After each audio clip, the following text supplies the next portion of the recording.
disappointment. Now the vice president often tell me, since he got a seat as vice president, how many persons have I recommended in this government to serve in the government as presidential appointee? 0. Every appointment in Nima County was done by him. He and I would discuss something as a brother. To implement it, you will bypass me and do different things. I better keep it. I don't talk on it. Now you need to deceive us. The thing we saw, it frustrate us. So why can't you lie? Why can't you steal? Why can't you allow the citizens to be? You see, we just tell you that why we voted you. But you fool us, you screw us, you use us and later on abuse us. So why? The government should lie. Why? But that's the question that we ask. The good person in our whole United Party, that President Bwaka. You want to say that again? The only person that appreciate good among all the United Party for that President Bwaka. The rest are ungrateful. The right, they use you and dumb you. But President Bwaka, if all of them were thinking the President Bwaka and behaving the President Bwaka, United Party will have another chance in 2029. Just for now, they do not regard people that help them.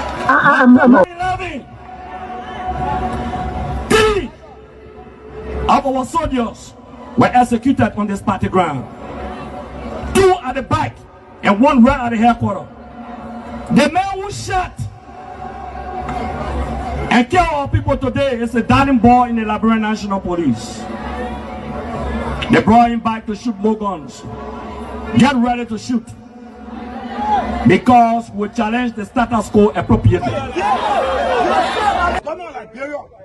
Inform that the violence or still any student because of their action. It will be the day the entire Brothers administration will call down. We will massively violate the students in this country and we'll shut down the Brothers administration. The day that happens, we have the capability to do so.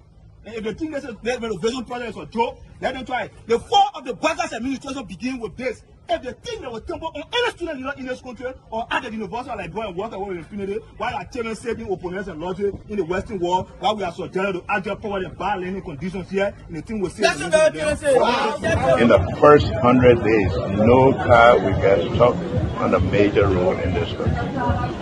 And I mean it. You say it out loud?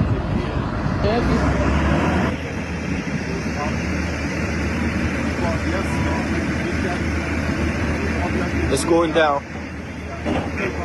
First floor. There you have it. That led to decades of war still run deep. But so too does the longing for reconciliation. A reconciliation defined not by political bargaining or by an artificial balance of power by tribe, region, religion, or ethnicity, but by the equality of opportunity and a better future for all Liberians. Bwaka can lie, the government, all the ministers in the government, they can lie. They don't put all hustler, they put a hustler, they lie. Everything they say, they never say the truth. Today, the supporters of His Excellency Joseph Bwaka presents him as a poor man from Lofa, and I said that he will understand the plight of the poor people. Fellow Liberians, do not be fooled. First President Bwaka is not poor like you, not even as me. As Vice President, his office received more money from the government budget than any other Vice President has received in Liberia's history. He has enjoyed some of the best and most lucrative government jobs. First of all, there's this, what I call sort of vicious lie about the fact that Mr. Kobe is gay or bring gay lifestyle to Liberia. It's complete bullshit. When people can accuse you of stealing people's money, when they can accuse you of being involved in war, anything, people don't make up stuff. They don't make up shit. Excuse my language, right? So it's complete nonsense. I'm married, 8 Teresa, 2 children, 5 grandchildren. I believe in traditional family values, so it's complete bullshit, complete nonsense. Young man, vice president, young man that vice president, the major stole 500,000. I mean, Jamaica, the major went to, I forget that Jamaica, the major went to Ghana, the fit, and they may bring it all company in the country. I mean, Kun, they can't reach yourself. Kun, man, you know, Kun, but I want to sophisticated, quiet, hardcore rule in Labro. But Labro, when 2029 come and pass, then you finally leave. Mission is completed.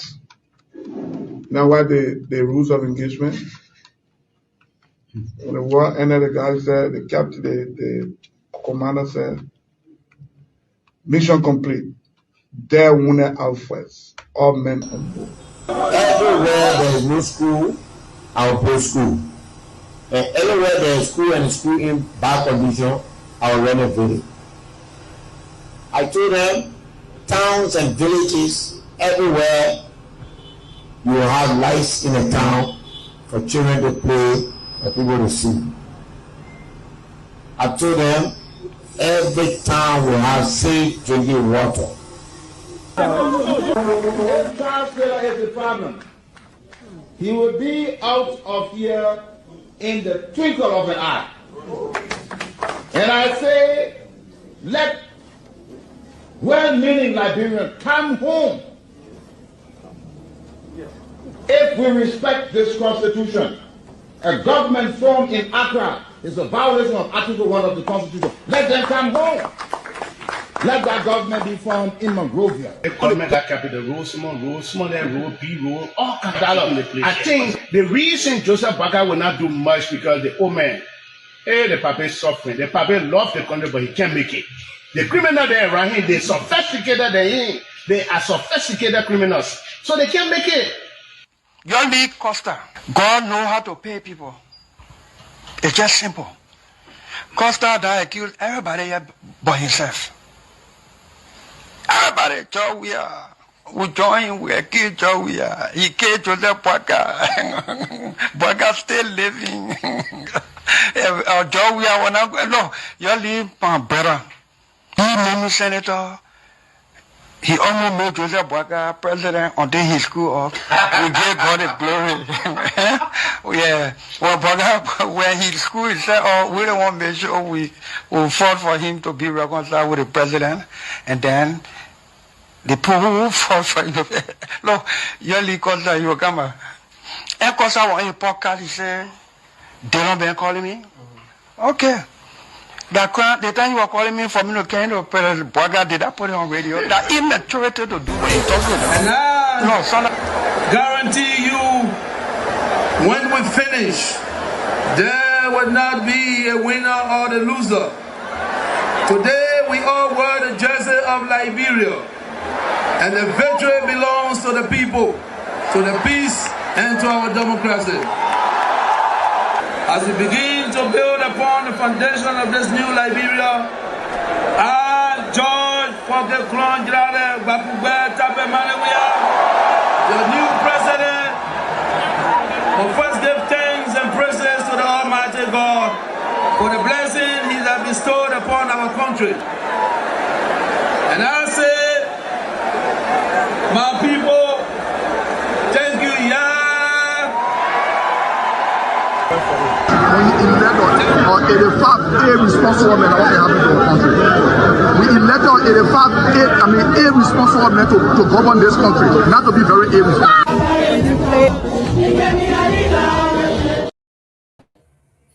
Hello, ladies and gentlemen. Welcome to another edition of The Closing Argument. Today is Tuesday, the 30th of June, 2026. I am back on the saddle. Yesterday, I had to take some time off to go do my civic duty. I had to look several men and women in the eyes and say, you are not qualified to be representing our Republican Party. So we were vetting candidates for the House, for school boards, council women, councilmen, trying to build a conservative background, a foundation that has been built, but we're trying to fortify to make sure that those who represent us in the most conservative term. So yesterday, a few more days before the next election in November, I will be in hours in a while to do my civic duty, and I encourage you to get involved. If you are a Democrat, you are an independent, get involved with your local Democratic Party and do due diligence. Get involved. Don't just sit around. We are not taking November elections lightly.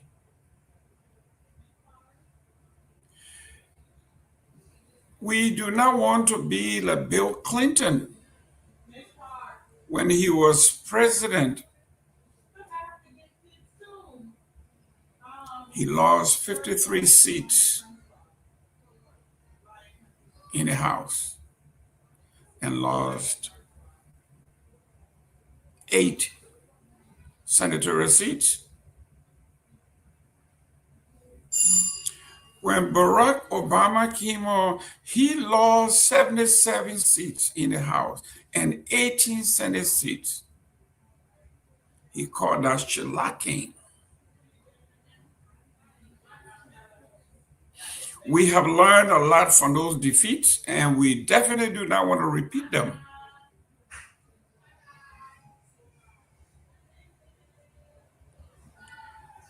So that's my civic duty. That's what I did yesterday. But on the home front, I am tuning in live from the great city of Fort Pierce, Florida. I am Jerome Gayman. I will be your host, as usual, to discuss current events, including those on the international level. Like today, the Supreme Court ruled that birthright is guaranteed by the U.S. Constitution and it cannot be taken away.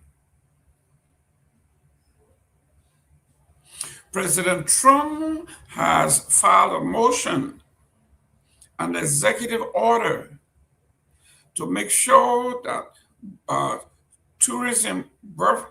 tourism, when women and folks who are pregnant in different countries will tie themselves into not getting to the United States to have their babies just so that they have an American baby. The president wanted to put a stop to that. The president also said, if you snuck into the country and if you are an illegal resident of this country and you have children here, the children are born illegally and they should not have a U.S. citizenship. The Supreme Court said, no, once you are in the United States, when you are born here, you will always be an American. The president also said there are those from countries that do not like the United States who want to enjoy the benefits. They will bring their wives over here, have their children, and then fly back into the Middle East in particular, with no specific loyalty to the country, but their birthright. The Supreme Court said that too, while that may be true, when you are born on the soil, you will be an American citizen. So then,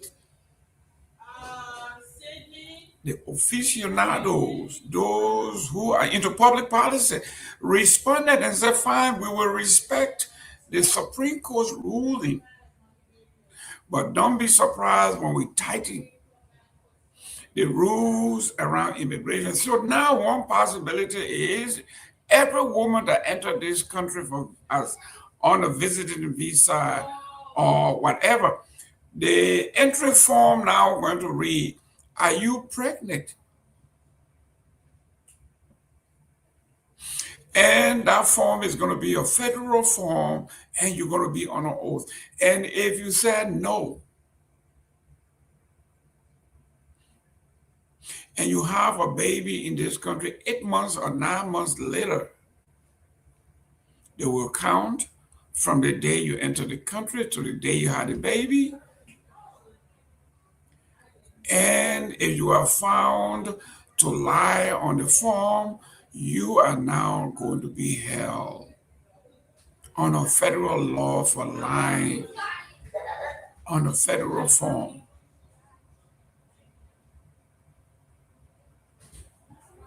So yes, why it may have been a defeat for Donald J. Trump. Marco Rubio was fast on his feet, and they are saying those are some of the possibilities.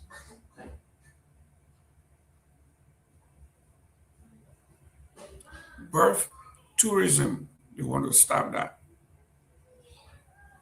You remember a few years ago, there were a group of young women that left from here that were recruited by Al-Qaeda.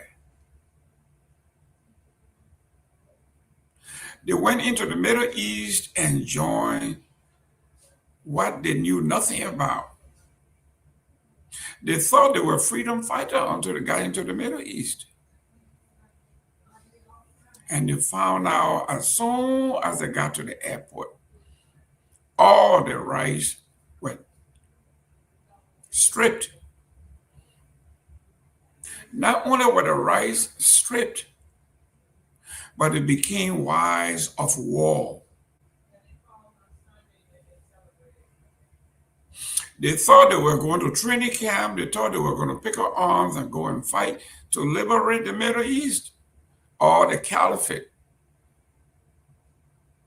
Only to find out that once you leave these shores, those rights that are enshrined in our Constitution no longer exist on the other side. They were captured. Now, there's something in their belief system that these women were wives of war. Military wives. So that means that they were wives of anybody in the military who needed to be something that they are not. And these women were wives of military men, all military men. So these women now, there were about 10 of them. They were married to 2,000 men at a time. And one of the women got pregnant. She had a baby. And she ran into the U.S. Embassy and said she wanted to return to the United States. And the United States said, no, you have forfeited your citizenship. You have fought against the United States. You are an enemy of the state. She said, and I also have a baby, and I want to bring my baby along with me. And the government said, no, who is the father of the child? She did not know who the child father was. All she knew, she was an army wife, and her rights were stripped.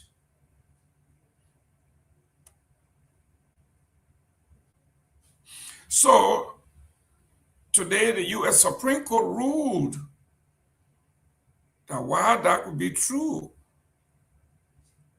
the right to be born in the United States and be a U.S. citizen stands. It was reaffirmed. Let me go to history.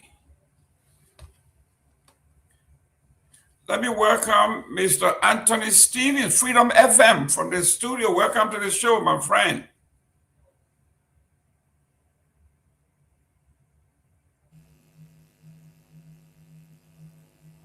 Okay, it looks like we are having some audio problem with Anthony Stevens. Let me welcome Dr. Henry Peabody, CEO. Welcome, you Bassa boy.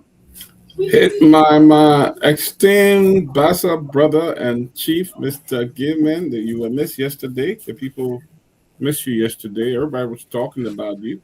Didn't see. So, in fact, some people started calling me Mr. Gayman all yesterday on the show. It's all right. We all from across the cotton tree there. So you go by the Farmington River, we are all one. Yeah, but good to see you, Mr. Gayman. We missed you yesterday. And we also want to welcome our friends from Freedom FM. They are taking us. We started going live on it, the closing acumen, then Freedom FM, True FM. So, we're trying to make this thing go so that the fair and balanced information will get out there. So we're trying to make it happen. So excellent. Listen, guys, this is what this is all about. Freedom FM is on board. Care Radio is on board. We got obviously our parent company, Truth FM 96.1. So this is what life is all about. It's about growth. Every day you take a little step. Incrementally, you are taking a step. You are growing. That's what. But let me read a quick history here while Anthony Stevens adjusts his microphone there. The Hebrew University of Jerusalem was founded in 1918 and officially opened in 1925. It was established by a group of prominent Jewish intellectuals, scientists, and Zionists. Oh, Leonard Dudu. Let me call you back, Mr. Leonard Dudu. I'm on the air. Let me call him back. That's the gentleman, the owner and CEO of the Liberia Investigator. I know you got a breaking news. We'll go to him later on. But in 1925, it was opened. It was established by a group of prominent Jewish intellectuals, scientists, Zionist leaders, and most notably Albert Einstein, Gene Weissman, and the notable Sigmund Freud and Martin Buber. They said the most credible and intellectual property that anywhere that anybody can own is the intellectual property. And it is not on your feet, it is not in the ground, it should be in your head. And the soul to produce the most intellectually found society on earth. So they have built universities that are second to none. They have more college graduates per capita than any other country on planet Earth. I say this to say what happened to some of our other intellectuals. We have water, we have soil, we have lakes, we got oceans, we got beaches, we have everything. So why aren't we growing? And few men got together and said, we have no natural resources. Our only natural resource will be our IQ, and we will develop it. And today, Israel has all the university, all the technology, you name it, they have it. Their IQ is higher. They develop it. I'm saying this to say we are still struggling. We are going to be 179 in a month. Are they any different than we are? Let me welcome the Honorable Sylvester Pewee. Welcome to the show, Chief. Thank you. Thank you very kindly, Mr. Gayman. I missed you yesterday, and I was told that you guys put into place some unworkable strategy to take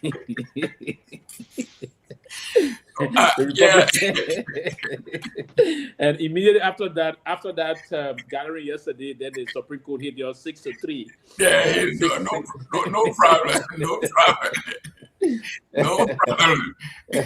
Listen, good to see you back, and I think it's a good thing to that you guys trying to put into place one of the most powerful political institutions on earth, and the current most powerful ruling party.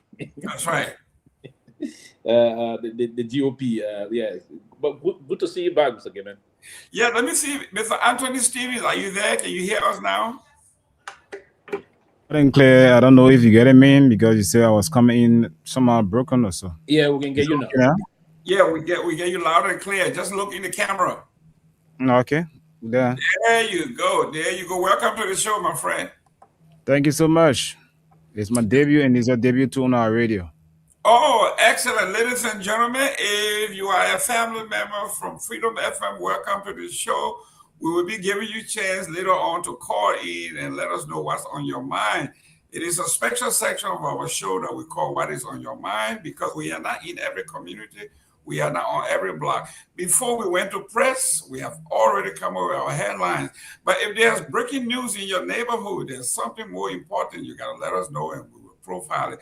Let me welcome Anthony Stevens. Anthony Stevens, introduce yourself. I know you guys, Freedom FM behind you, but there's more to you than Freedom FM. Who is Anthony Stevens? Well, Anthony Stevens is a broadcast journalist for over 22 years or so, and been doing my best from back in the days up to now, still keeping the wheel turning in broadcasting, and here we are again at Freedom FM doing what we can do best for the nation. Excellent. We're going to go around, I go to the AME church, and whenever we have a new member, we go around and we welcome you. And when I sing today, because I don't want Dr. Peabody calling the police on me, but we'll go around and welcome you to the family. Dr. Peabody, our guest, our host, our partner, our colleague, Anthony Stevens. This is his debut. Yeah, Anthony is going to be hosting our show on Freedom FM, so we are delighted to have him. He's going to be in working in relationship. We're going to have him connect with Myean as well, from our parent station, Truth FM. So they're going to be working together. They're going to be hosting our show, and we're looking forward to a real action pack. We're hoping that we'll be able to reach other people that we're not reaching, as well, to make, because closing argument is getting big. It's going far. And we want to make this Liberian people to have assets, because every time people call me, we're not getting you. What station? What this you're on? This, that, and stuff like that. So, Mr. Stevens, welcome. It's good to see you, and we're looking forward to more time together. More time. Yeah, it's a pleasure also. Sylvester Pewee, we got a progressive here. Yeah, Anthony is one of those, honestly, his voice is a reasonable tone in journalism in Liberia. I think he's not new to the microphone. He's maybe new to this station, but he's been one of those very reasonable and proactive and news-hungry journalists. As one of my own, at the time, the late Professor Kennedy in one of our mass communication classes, he said, and a journalist that's not news hungry, it's not fit to be a journalist. You have to be news hungry, go for the news, fetch the news out and get it. But I think, yes, journalism in Liberia is one of those very challenging career currently. The reason why I'm saying challenging, because we expect much from journalists in Liberia, and we pay them far less in terms of the profession itself, and we demand much more from, and it's been a challenge in a way and manner that folks that are basically committed to doing these things, you don't see someone, and that's why they say how to call him, what is the old man that was in the advocacy way back, Mr. Gayman, what's his name, that normally used to have his blanket ready to go to jail. Aberport. So Aberport said this before, and a lot of other reasonable folks that contributed to these professions. Also, like here in the U.S., you will see journalists. A lot of journalists are super millionaires. We talk about Carter, our man from Fox News. Most of those guys, your own cousin. You see them, even Anderson Cooper, and the rest of most of those folks. I mean, we have very powerful journalists that are earning a lot more. But again, in certain part, but our society is such that, and that's one of the reasons why International Day of the Press, World Press Freedom Day, we normally pay tribute to Liberian journalists. That's part of the challenges and the way we pay them. They have not really been celebrated. It's about time that we we support journalism and journalists across the country. We hope that and the government can set the basis for some of these things, because I think government institutions don't even pay for act in newspapers, and they don't do those things. If they were to do some, there was a time I was at the Ministry of Foreign Affairs, an assistant minister, and this is an issue that we normally, whenever there was anything done for the ministry by any newspaper or journalist institution, I would push. There was a time one of the ministers even told me, "What are you looking for behind it?" I said, "Nothing. Absolutely nothing. We don't call something Mr. Gayman. We do this. Maybe sometimes we hold the boy around, and how you expect them to pay their staff and other things." So I think we need to put much into journalism and media-related work across. And today, the Supreme Court also, and I will end on this note, and you've been following that, also they took the something out of campaign financing. What is going to do now? Like you push for that again. The left, what that's going to do now? You're going to see some campaign. You're going to hear that just for media-related thing. When you hear something like $200, $300, $400 million, you get scared. Yeah. So you see, a lot of money going to be pumped into it. But I just want to say welcome, my dear brother.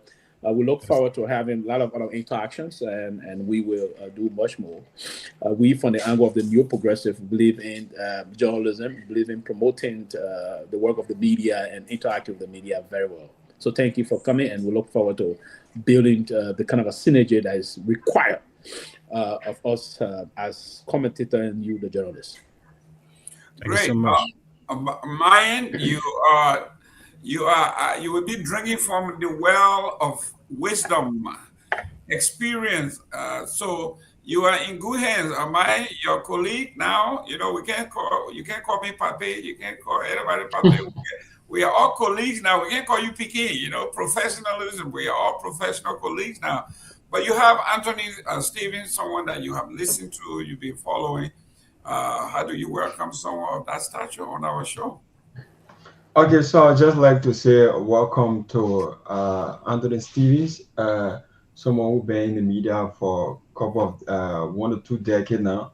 I'd like to say welcome to the Closing Argument. This is a platform wherein we speak truth to power, we speak against ruling party, we speak truth to the opposition and whatever party it may be. When the truth belongs somewhere, we put it there. When the false belongs somewhere, we tell you that this is false. So this is the Closing Argument, and we have our CEO, Dr. Peabody, we have Mr. Sylvester Pewee, have Mr. Jerome Gayman, our regular host, and other folks will come on. So as they come on, you'll get to know them gradually. But we are here. I'm at Truth FM, and we hope to meet one of these days to better know each other good. Okay, brother. Thank you very much. Thank you very much, ladies and gentlemen. Send us your comment, what's on your mind in our comment section. Let us know where you are tuning in from so we can send a shout out. Mr. Tuma, yes, Lofa County is in the house. Michael P. Williams, good evening, Freedom Family. Okay, that's a new one. Emmanuel Diggs, I am viewing from district number 10, Old Road, Smart Road. Thank you very much. Obviously, Flex Electronics. The man from Seattle is in the house. Eric Glenn Gay, good evening, Freedom FM. My name is Eric Glenn Gay. I am watching live from Bawadi, now, Klein, Grand Julia County. Thank you very much. Hopefully, I didn't butcher the name of your town. And we got Felicia's Junior Bar. I'm watching live from Newport Town. And I'm getting text here that most of our folks in South Korea are tuning in by way of YouTube. And that's good. Very much. Before I go to the guys on the ground, let's look at our headlines in Liberia today. We got the House of Representatives to investigate Deputy Speaker Thomas Fala over public comment against the Speaker. You remember in one of his interviews, he said his Speaker, he said some derogatory stuff about the Speaker. Speaker needs to be careful as he handled XYZ. His leadership style has been questioned. Now the House is getting involved and say this is uncalled for. Deputy Speaker, on the other hand, issued an apology immediately, retracting his remarks about the Speaker. Argument in the motion to justify surety bill filed by former Deputy Speaker, Deputy Minister, and Chief of Protocol Nora Bono have difficult concluding or have officially concluded, with Criminal Court C expected to deliver its ruling on Friday, July the 3rd. Senator Darius Dillon decried the slow pace of the joint security investigation into the $19 million drug case at the RIA. Glenn Cape County Senator and Vice Chairperson of the ruling Unity Party have threatened to join hundreds of Liberians in protest against the government over a snail pace investigation of the $19 million drug case. Fellow colleagues, it has been more than 2 weeks and nothing. And this one will not go. If it causes for us to join the Liberians in the streets to protest, we will do it. She spoke during plenary sitting on Tuesday, which is today. In other news, Delta Airlines have imposed total cargo embargo on Liberia amid heightened drug trafficking concerns. It says, even though it is not flying directly to Liberia, but anything that flies out of Liberia through any connection should not be allowed within the Delta space. Former Finance Minister Samuel D. Tuer Jr. claimed that President Joseph Yumabwaka has appointed Seleke Kromah as head of a task force to combat illicit mining for fear of losing him to the opposition. He said, "We are losing everybody. If we don't appoint this guy, he will join the opposition." And he doesn't want that. Away from home, thousands of police have been deployed across South Africa as protests defy government on ban on weapons during the June 30 anti-immigration protest, which is today and ongoing. And in other areas in the news, we say they did fact check in Liberia. Ruth Coker Collins was correct about CDC government role in the Southeast road construction. Senator Coker demands suspension of security chief over airport cocaine drugs. We'll deal with that. Liberian police charged 2 in the U.S. Embassy student visa fraud. Senate confirmed Nathaniel Toh as Maryland County Superintendent. Ladies and gentlemen, we have a great news for our women. Liberian referees have earned global recognition while battling intimidation at home and disrespect at home. We have a beautiful Liberian referee. This woman, this girl, has been recognized globally as one of the best referees in Africa. We will delve into these things, but let me welcome Mr. Anthony Stevens. Let us know what's on your mind, what's trending before we go into our stuff. What's happening? What's new in Liberia? What's trending? Well, as you may be aware, there is this 90-minute drugs case that is on ground right now, where in fact they are being called for the government to actually look into this case to know who is actually at hand and who are the perpetrators of who are those involved and how did it happen. But again, there has been this slow pace. Government is not actually moving forward with the case, and things have been slow. Some of the guys are moving scot-free, and they are concerned. So today, I listened to the news, and I gathered that 2 senators in person of Amara Corner and Edwin Snow, both of them appear on one of our local stations, talk about, writing the plenary, inviting the heads of the various security agencies and the security advisor to the president to see how best they can answer the questions of the delay in the slow pace in this drugs investigation case. And also, former Vice President Madam Gerald Taylor has accused the Unity Party government, of not adhering to the promises they made while they were in opposition. She said they came to power based on propaganda, and yet and still they have not done what they said they're going to do. And talking about marginal expectation, things have gone from bad to worse. 3 years have gone. The government just not doing what they should have done and what they think they should have been doing right now, because they promised the people what they're going to do to eradicate drugs, because the previous government was doing such drugs, what have you, in the country, and blah, blah, blah. All of those things were highlighted today by the former vice president.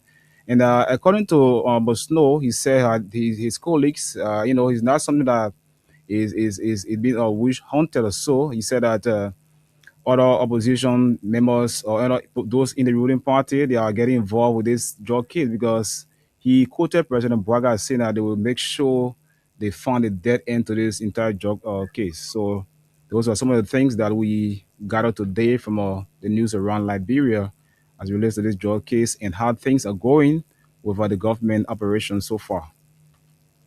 Excellent, excellent. We're going to go to politics. We're going to go to the news, but let me go to Dr. Peabody. Dr. Peabody, this thing they call the World Cup soccer. The game is a cruel one. Today, the Ivory Coast lost a heartbreaker. They controlled the game. They were in total control. And in the dime of the game, they lost 2-1 to a team that I felt we should have beaten convincingly, Norway. It's heartbreaking, Dr. Peabody. Our boys from next door were doing very well. They were the better team, but it always never the case. The best man sometimes just doesn't win. Man, look, it's just what happened with Germany yesterday. You know, who expected that team to beat Germany, through penalties. Ivory Coast have, just when you don't expect the biscuit to break at the point, that way it ended up breaking, because I did not expect Ivory Coast to lose to what is it, Paraguay or Uruguay? Norway. Norway. Yeah, because Ivory Coast have put up some very splendid performance. They've been very incredible scoring and outplaying their opponent. So I just it's soccer. Like one of our old coach who's still around, Josiah Johnson, like he always said many years ago, that football is a piece of biscuit, and it can be broken where you don't expect it to break, that way it breaks. So the thing is, I think Ivory Coast did a great job.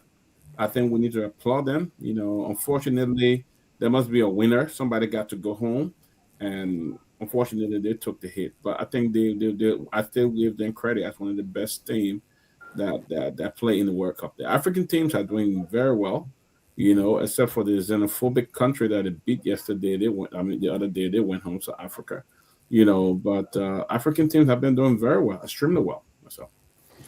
Yep, and France just scored. Mbappe just scored another goal, so France is up 1-0 on Sweden.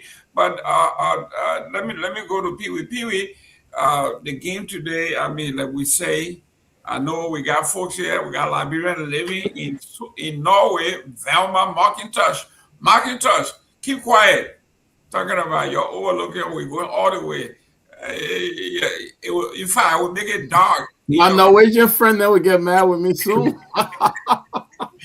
Velma, that's why it never get dark in your country. 12 o'clock in the night, the sun's still up. Peabody, this one was a heartbreaker. Oh yeah, yes, absolutely. And we have one of our panelists. He's a former Liberian journalist, also a long-time Liberian journalist. He's also based in, I think, Norway. Yeah. I remember him. He's in Norway. He calls himself the Viking King. Viking. I think he should be somewhere either in Oslo or somewhere outside of Oslo or so. Yes. He's in Norway. Today's game is they beat Ghana. I think so they should be celebrating today and other thing. But on a more serious note, soccer and I'm one of the very ardent fan of the LFN of Cote d'Ivoire. The LFN and I felt a little down today when I saw the game when the second goal came. Erling Haaland didn't do nothing today. He was sending the ball in, and he just the ball came to him. And that was very unfortunate. And again, I played the game myself before, so in the heat of the moment, a lot of things can happen. So I will understand. I wouldn't shift the blame on the players or say, "Oh, why you allow?" Sometimes if you are not, if we spectators who want to believe it's a game, we play the ball from our mouth sometimes, right? But it's very difficult. The tension is there with the players. I don't think they intentionally left him on mark. It came from the heat of the moment, and unfortunately, he did not. He was there running behind shadows today. He was just on the field running behind shadows. No, that's the problem about those kind of a striker. He's a natural born goal getter.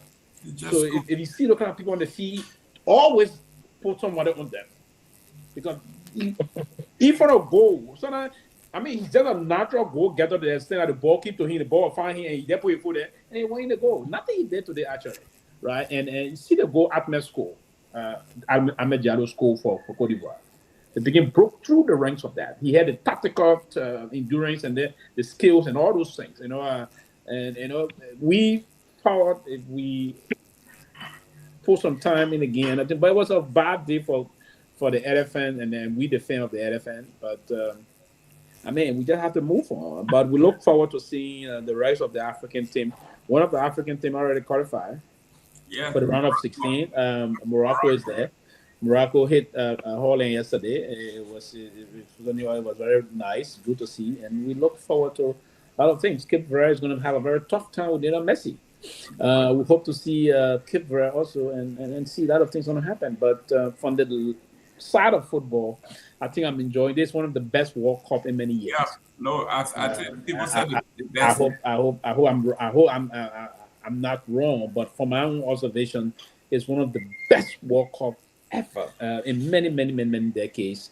The fact that you see the last World Cup, Bob Wasser at any time was stop of selling beer in Qatar, right? They started putting some limitation on those things. But here, the ball from is it Scotland, the Scottish. Those boys, everywhere to go, the beer finish. And most of the boys all over the world they get. I mean, it's one of the best World Cup. The quality is on the field. You can see the quality, the technical skills, and the rest of that. The team play, the individualism, all those things. So I think I'm enjoying it. But we look forward to seeing the first time, hopefully, because the last time Morocco went to the semi-final 4 years ago. We hope another African team or even Morocco can go to the final this time around. Even if not winning, but go to the final. We still have, I think, 7 African. It was 9 African countries that qualified. We still got 7. And we still have 7 stayed there. So we hope to see a lot of things unfold, actually. But it's good to see the game. Great. Ladies and gentlemen, I just want to remind you, Pewee play the game, but he play only in 4 years.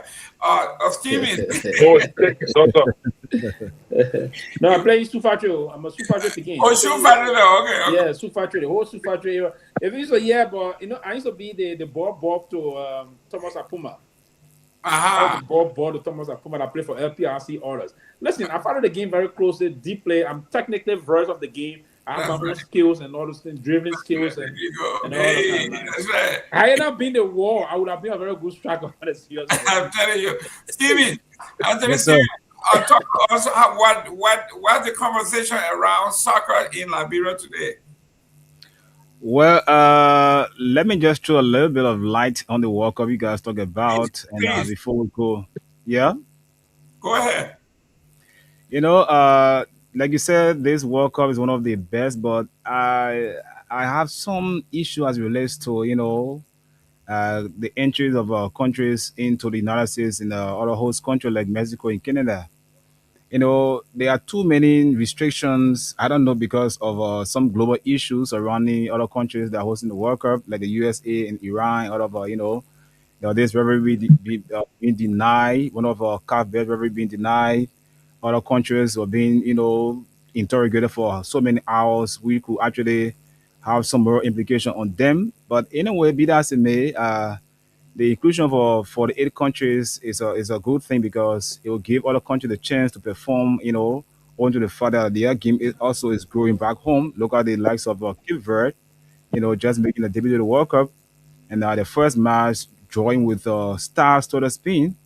One time, let's say a former champion, it was a game that many were like, wow, how did it happen? But, it all boils on the preparation and hard work and also investment.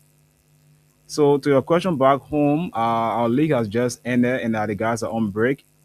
There are transfer going on right now, and the league will be commencing anytime around August, September. So right now they are just off-season games taking place around the communities.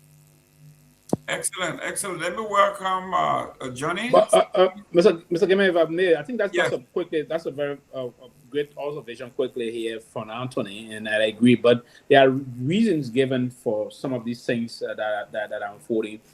For the Iranian team, the U.S. government is giving reason, and FIFA got your own rules. If FIFA does not interfere into the host country issue of issuing visa, if a player, like there's a player in Ghana that was denied Thomas Partey. Entry into Canada.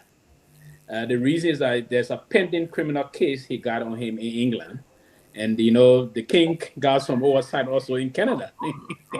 So they rejected him visa on that. And FIFA said, hey, they won't interfere with that. Now, with the rivalry situations, FIFA said they also won't interfere because America, the Homeland Security is the prerogative of the Homeland Security to give visa to who. I mean, the issue is to protect the homeland. So if they link him to some terrorist group before in other situations, and FIFA is saying also, we cannot. But what we will do, we'll pay your whole salary that if to say you are granted the visa to come.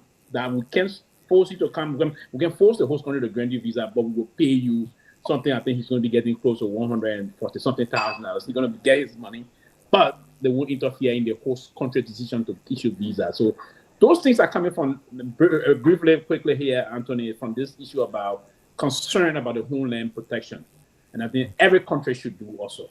So, but the rest of that, everything is on course. Great. Johnny, welcome to the show. Yeah, thank you, Mr. Gayman. Basically, yesterday, I'm so used to calling your name when I came on the show and I didn't see you. I just spoke and said, Mr. Gayman, and everybody started laughing at me, But thank you, and let me say welcome to who the bag. I don't know the two person. Don't call my name. Semi Smarty. All right. No, I mean, the network from Lofa breakdown, so no money coming from Lofa. No transfer. Yeah, broke down. Yeah. Well, anyway, but thank you, man. I'm happy that we are back this time to discuss the issues that affect Liberian society and the global community. I just thought to put my voice into the soccer game. My whole evening got spoiled from this Cote d'Ivoire game. I was so excited that Cote d'Ivoire equalized. And Cote d'Ivoire played the game. They took the game to those guys like I'm happy we saying took the game entirely. But then I started feeling discouraged when they redeemed.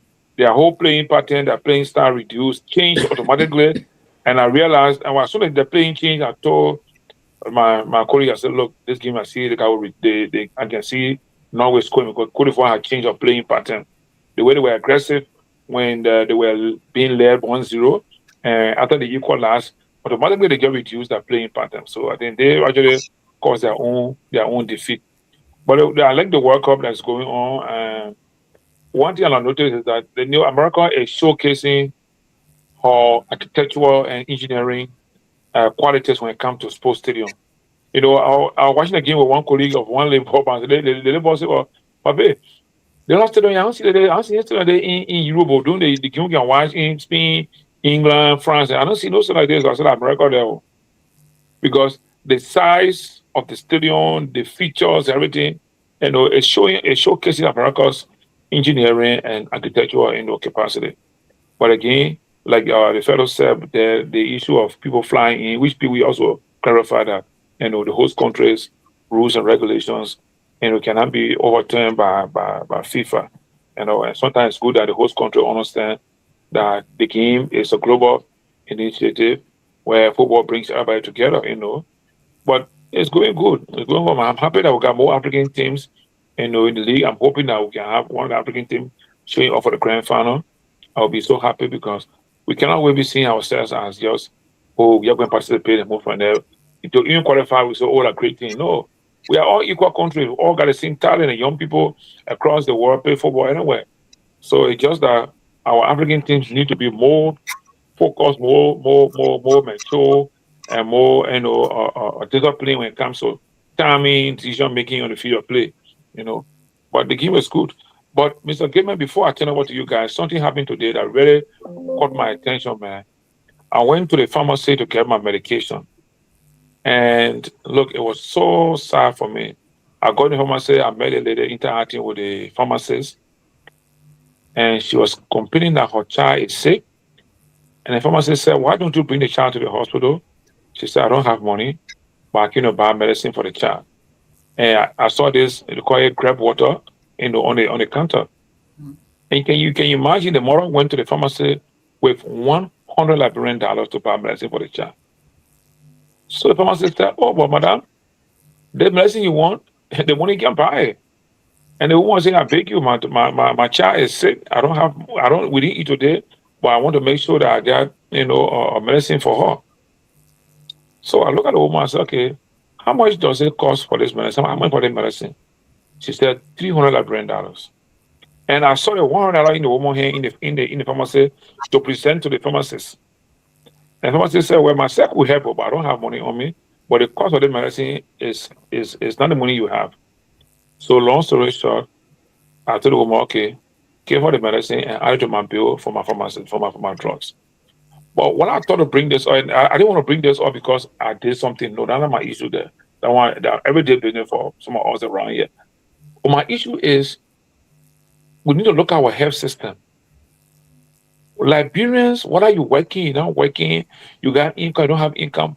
We need to find a way how our people can have some kind of health benefit or health insurance or health attention. So the lady came there. She said her child is not well. You imagine if she can afford $300 to buy this medicine. I'm wondering what are they even eat today? How do we start tomorrow? How are they carrying on? What is our source of income? And all of this comes back to what? The economy of the country. So I get thought to share this thing with you guys. I really felt bad today. I kept wondering how many persons have this situation the woman has that I met today. How many persons in Liberia? How many persons in Monrovia here? In my neighborhood? How many persons have similar condition like this? So it's a serious matter. I kept to share it with the team to know that we need to talk more about how I'm hoping that since most of our senior people in government are paying attention now to closing argument, I'm hoping that they will listen to this and see how we can make health policies that will include everybody in this country to benefit from health insurance or some kind of health benefit. Thank you. Thank you. Let me welcome Honorable Victor Nagbe. Victor Nagbe, welcome to the show. Yeah, it's good to be with you guys. Happy Tuesday. I guess it is. Yes, Tuesday. Mr. Stevens, welcome. Thanks for hosting us back there. Thank you, sir. Hey, Johnny, thank you very much for helping out. I mean, when we come on here, I think those are some of the things that we're talking about. Our people's ability just to live, and not even to go and pursue happiness, just to be able to live. Take care of yourself. Eat, stay healthy. Not even luxury. So yeah, thank you for helping out with that lady. I just wonder how many other ladies in her situation are there in Liberia. But yeah, we're talking about Cote d'Ivoire. Yeah, Saturday for the continent, Cote d'Ivoire. Actually, I thought it was one of the stronger teams. So I was a little I expected them to go through this stage, but they let it slip by. And so they're out. But Morocco last night, Netherlands. I mean, we all know Netherlands is a powerhouse. So congratulations to Morocco. I'm still not too happy with the way they're doing the whole CAF thing, but notwithstanding, I think they deserve to be congratulated. So congratulations. And I just wanted to mention briefly, Sylvester Pewee was talking about the suspension thing. We're talking about the Kaseko and Musa Raji thing, and we're talking about the threat from FIFA for suspending a country because of invitation by a third party, as in our case, taking them out of the court. And it really is a thing. I understand other countries, but lately Nepal, I think, has been suspended. I was looking it up for doing exactly, I think, what we did in Liberia. So I think that threat was real. Although, the outcome in Liberia is not what I was hoping for. I was hoping for a more competitive outcome, but I think the threat of suspending countries because they take the matters to court It's a real thing with fever. I know we'll talk about Delta, so I will leave that for now. But yeah, Delta has already pulled a plug. And just what we were talking about here, some of the consequences that could result from our failure to quickly address this drug thing. So I know we'll talk about that, but Delta, I believe, has imposed an embargo on cargoes coming out of or going to Monrovia. So, Mr. Nagbe, if I may, do we, and also to Mr. Gayman also, but he stated this in the headline. Is this confirmed actually? Because I know that this did in 2020. Mm-hmm. And is it confirmed? Because I don't want us to move a story that I know that this and I'm still checking on their website here. So we need to a little counter check this and balance it because it did this before 2020. By all means, please do check. So is this fresh news? So we can't come by again. No, I understand this is recent. This is a June happening. So I agree with you. I've been checking, but I haven't seen anything. Maybe Professor Kennedy. That's a website here. Yeah. Let me say my own. Then you can go and confirm it. Please let me say my thing. Let me finish. Let me finish, please. Let me finish. So, Mr. Gayman, is it today? Is it confirmed? Let me finish. I will address it.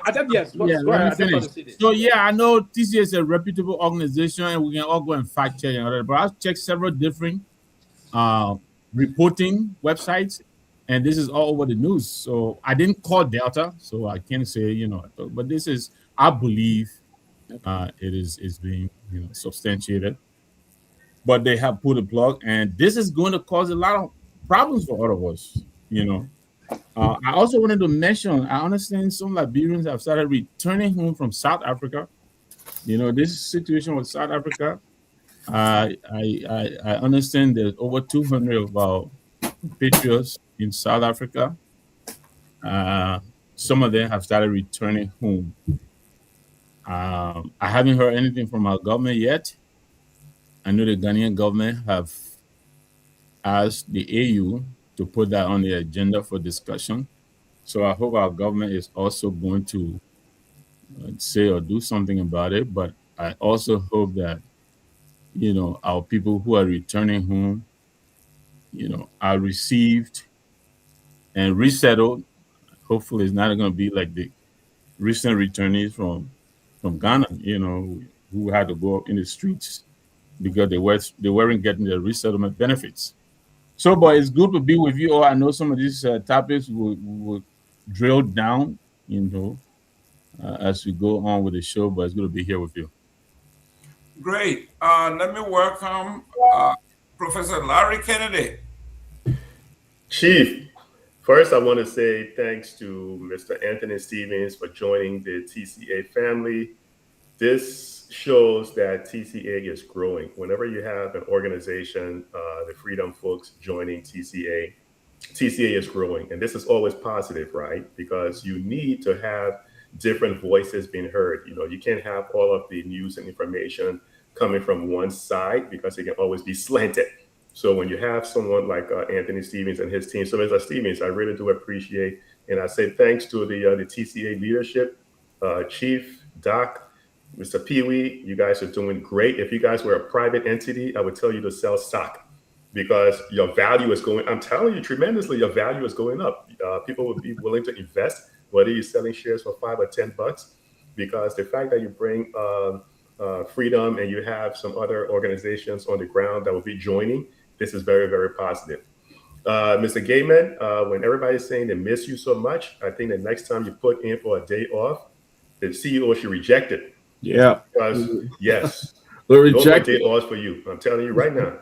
That's it. You Okay. gotta be here, you got to be here 5 days a week on time. No more days off. So you want to reject any future days off, So you're looking to take July 26th off. I can tell you right now, the CEO already told me it's rejected. That's right. And it's coming from Kennedy, so that's royalty. Well, before I go to Tomalin, George, I wanted to announce I have asked TCA to host the Honorable Venancio Mondlane He is the leading opposition candidate in Mozambique. Friday, July 4th, he will be here live from Muto, from Mozambique. And obviously, he's going to be treated just like any other politician. We want to ask him all of those things that have before us in Liberia, healthcare, education, all of that. I have told his folks in Washington, D.C., that obviously they got to have a translator. He speaks English and Portuguese, but we want somebody from American University that speaks fluent Portuguese to translate and transmit. So TCA is reaching not only Liberia, we are all over the place, and it will be our opportunity to be launched or to be heard in Mozambique, a big country. They're doing great things. This young man, they say he won the election, but the election was stolen from him. He didn't fight. He left. They ran him out of the country. The EU and the UN helped. He's back home and he's running his campaign. He's doing very well. So we're looking forward to that. But let me work on it. Mr. Gayman, let me just wrap up real quick and say a couple of more things. And I'm glad you're bringing someone from Mozambique, because then, give him a little forewarning. We can ask him about the tuna boat scandal, right? Because I was, hopefully we'll discuss the tuna boat scandal, how those kind of scandals in a country ties into the narcotics things that you see happening in Liberia. Because when a country shows that it can't be trusted, there's some insecurity, investors don't want to come. To what Johnny said earlier, that's important, right? In terms of the healthcare sector, when you have the people who are managing the healthcare sector, Johnny, when those people do not use the same healthcare sector, they're not going to invest in it. And this is why when you take a look at the budget, you see more of the budget is going towards the recurring expenditures, the trips, the private jets, paying salaries for, just wasting money, and they don't invest in the healthcare sector. That's because the people who are managing it, they do not use it. Because when they need healthcare, where do they go? They travel overseas. They go to the US, they go to Europe. They never use the same healthcare system because they have that privilege. They're using the taxpayer dollars to do that. So that's why you will never see the healthcare sector or the education system in Liberia improve, because we just don't invest in it. There's a relationship between the amount of money you invest into something and the output. Take a look at the Lone Star. If you were investing heavily in Lone Star, look at small countries like Cape Verde, how well they did. Those little countries that Liberia, we had the world best. We should have been able to do a whole lot better, but we do not invest in there. There's a relationship between investment and reward. So you got to be able to look at those things and say, okay, maybe this is why, that woman, she couldn't afford it, because we just don't invest into the healthcare sector the way we should. And let me just say a couple of things real quick before I swing it back over to you, Mr. Gayman. The game that Paraguay played against Germany, in an open field, Paraguay will not be able to compete with Germany, right? No. So their smart play was to try to get it into the penalty kicks, because in the penalty kicks, anything can happen. Yeah. And you saw exactly what happened. Everybody thought, hey, man, Germany was going to beat them in the open field, but Paraguay fought. I mean, some of the fouls, man, they were committing.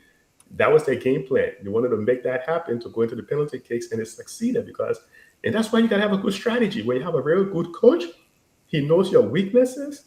He knows where your strength lies. All he said was, look, let me do something. Let me get us into the penalty kick. We're going to get into the penalty kick. We stand a chance. And sure enough, they got into the penalty kicks, and look what happened. Real last one on the narcotics. This is why the narcotics thing that Mr. Stevens talked about earlier is so important. When people are looking to invest in your country, they look at the security sector. When someone is looking to transport that amount of narcotics through your major airport, and you're saying you don't know who's behind it, or if you know, you don't want to say it, any investor would stand back and say, but wait a second, how is the security sector in our country? Is it safe for me to go and put money in it? Do we have good rule of law? These are the things that would drive investors out. And if you think Liberia is the only place that people are looking at to invest, you're sadly mistaken. Because Sierra Leone, the Cote d'Ivoire, Ghana, all those other countries are competing for foreign direct investments. So investors will simply go to other places. You can have all of the nice little minerals and everything, the critical minerals that people are looking for. But if you don't have a secure environment, a secure country, nobody's going to bring their money in there because the risk is far greater than the reward. They're not going to do it. So just wanted to touch on those few things. Those are the things that were on my mind. And I'm glad you mentioned the guy from Mozambique, because when he comes, we'll discuss the former finance minister, Michael Chang, the tuna bus scandal, how that impacted the credit ratings within Mozambique, and some other things we'll discuss. Back over to you, Mr. Gayman. Great. Let me welcome the chief himself.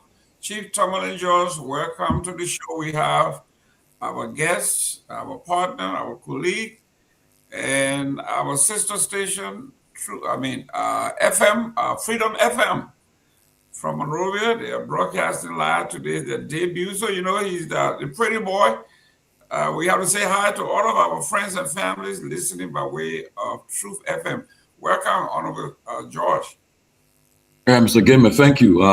We missed you yesterday, and that shows you are doing a good job. Whenever you are absent and you are missed, that means you are doing something great, and it's good to see you back. Yeah, we want to make sure you're a Democrat. You don't steal the election. I'm independent, even though the Republican, you received some dirty blows today, especially the birthright citizenship.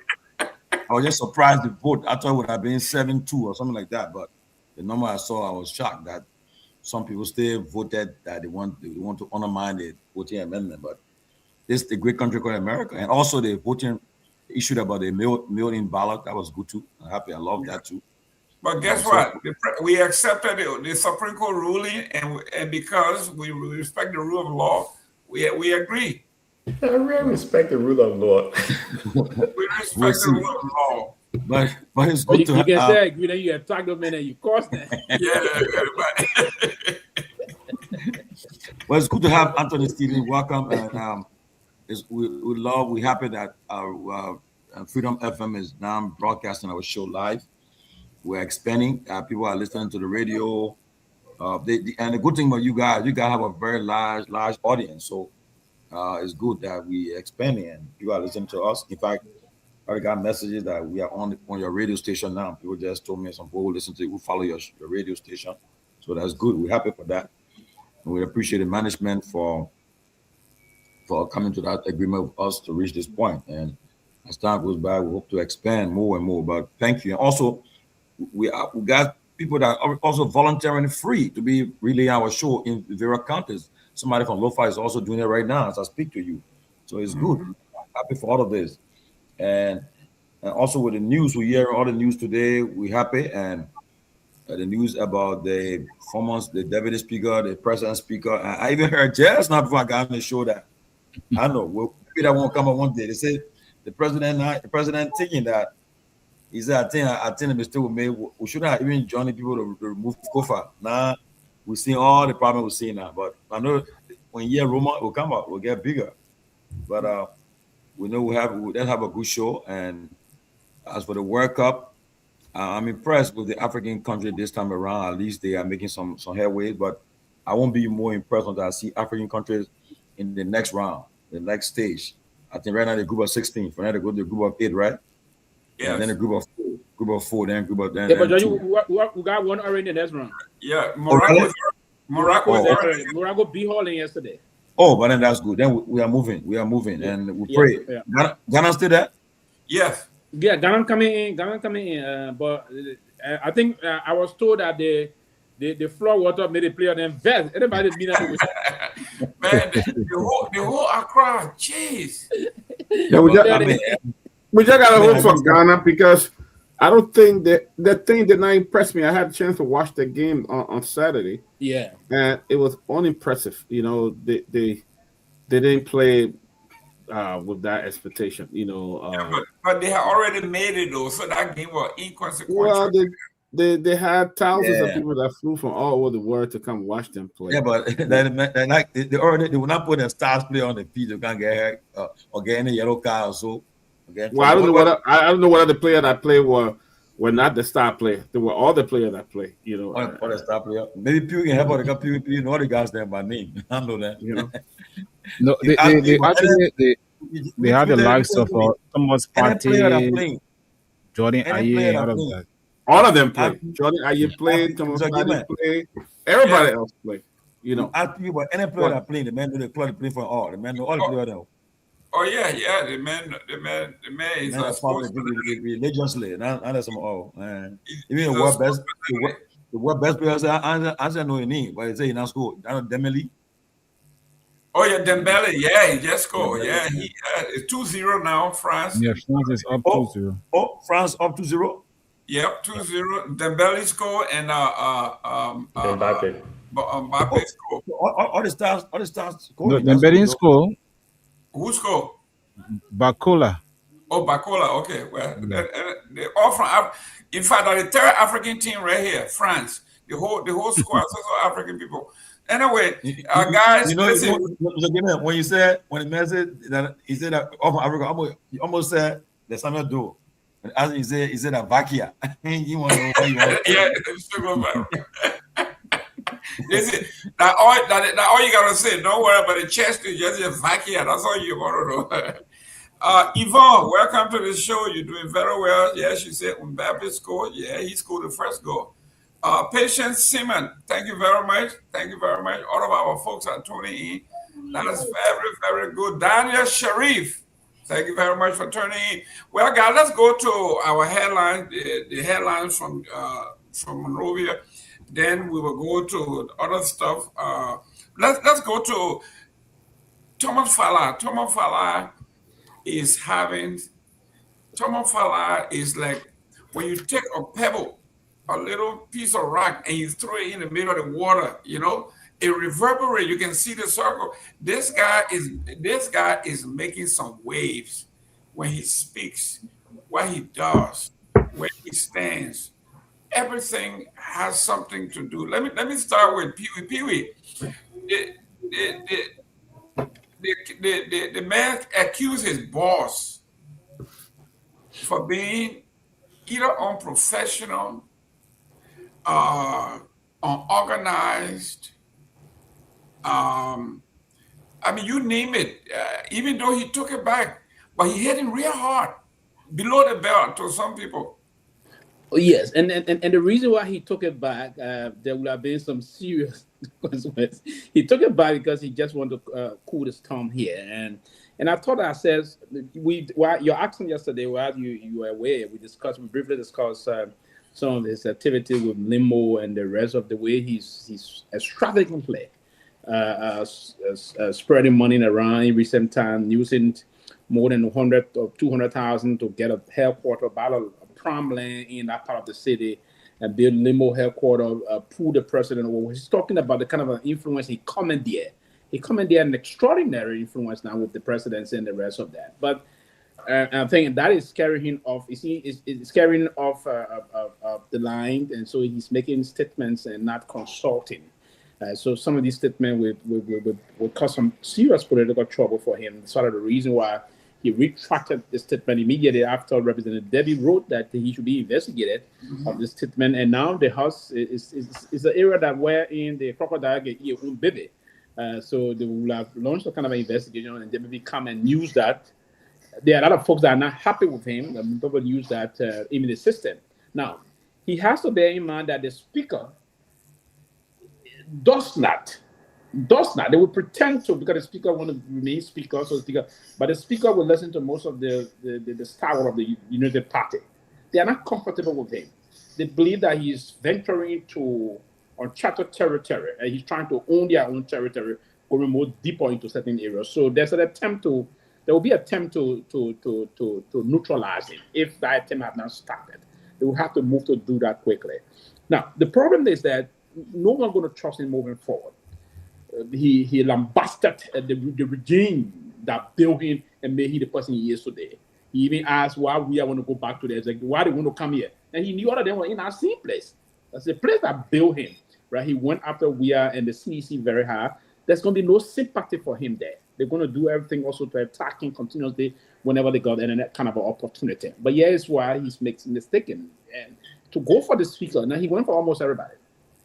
He went for the current LTA boss that's been I knew him before now, someone that played a very pivotal role and organizing role in local politics and that of the legislative politics, Clarence Massaquoi.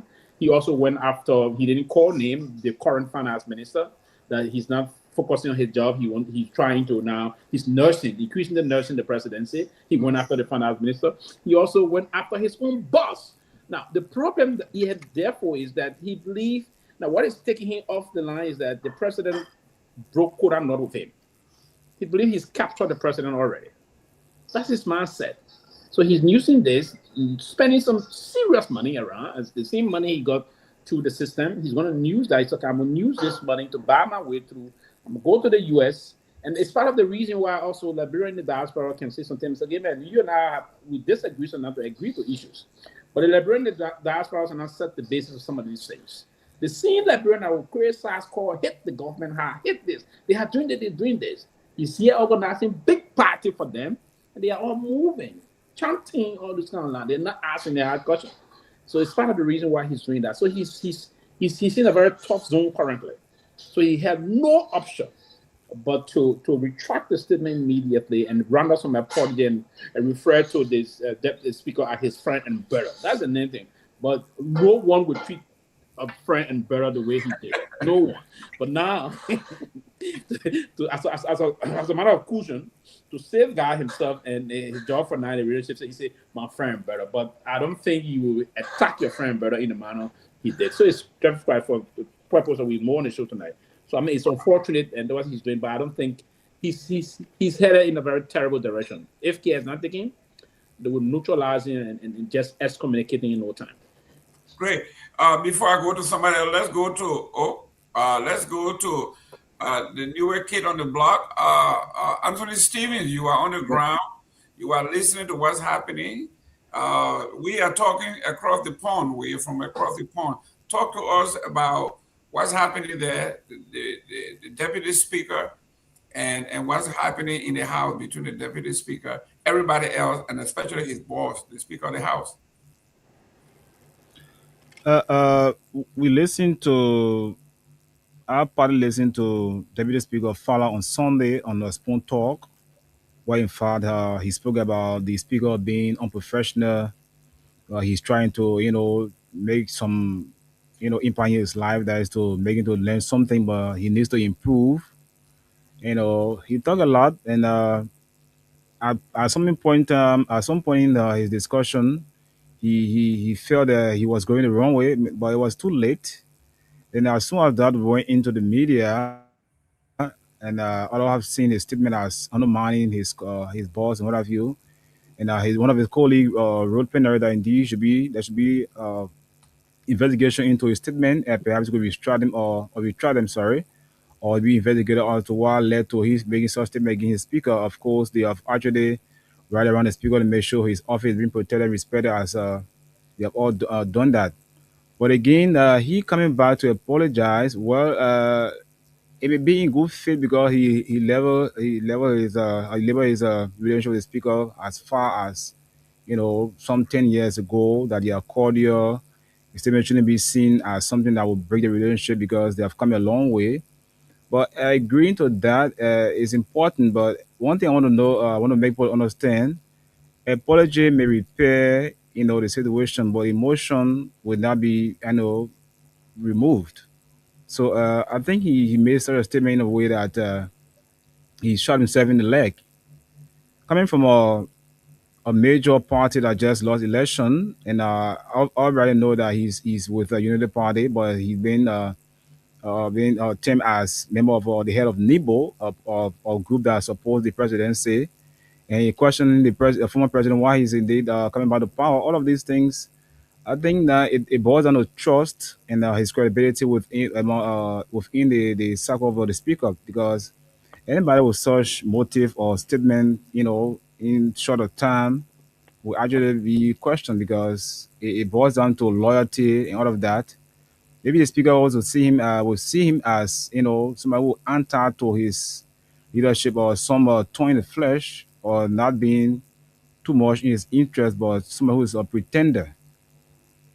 So again, it would be another political game on Capitol Hill that would draw the attention of the executive as usual. Great, guys. Let's keep it short. We got a lot of folks here. Let me go to Dr. Peabody. Dr. Peabody, the young man, isn't it the right thing to do? You say what other people don't want to say. They want to say, but they can't say it. And you hit him, pull your finger in his eye and say, "Oh, my man, I'm sorry," knowing you know what you're doing. Hello, Mr. Gayman. Yes, I got one day shot by our verse. They say we should know them by the fruit and the fruit that they bear. We already know Thomas Fala. He was with Chairman Kofa. He sat there and honored him in the best way he could. After they had this great working relation, he went there, honored him, only because Speaker Kofa had called for an audit of the legislature.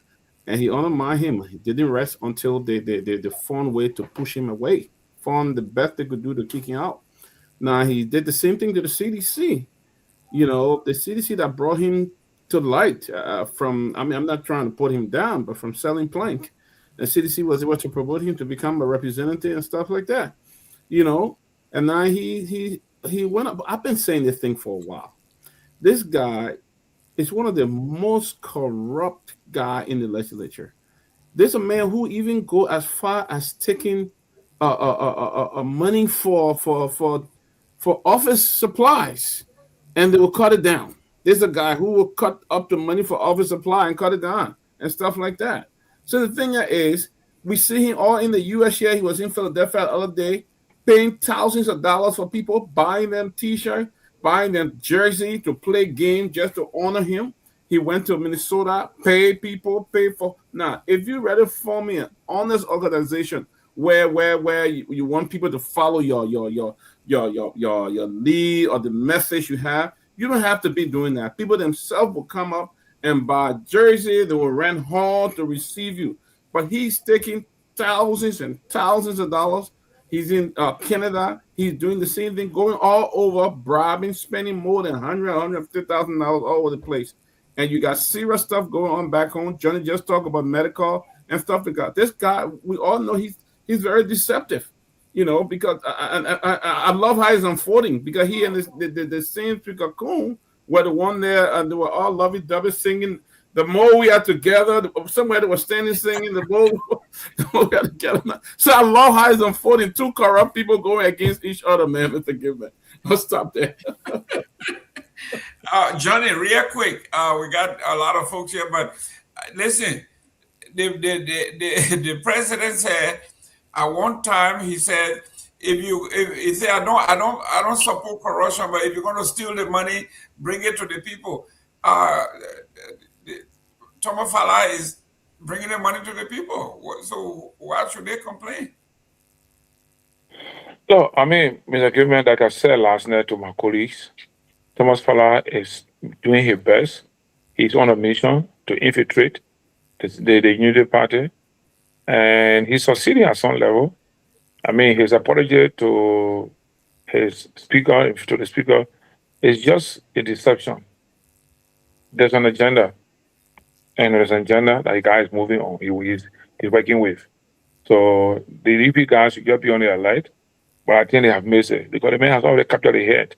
In as much as Deputy Speaker Fala and the president are the closest, are the most friendly people now in government.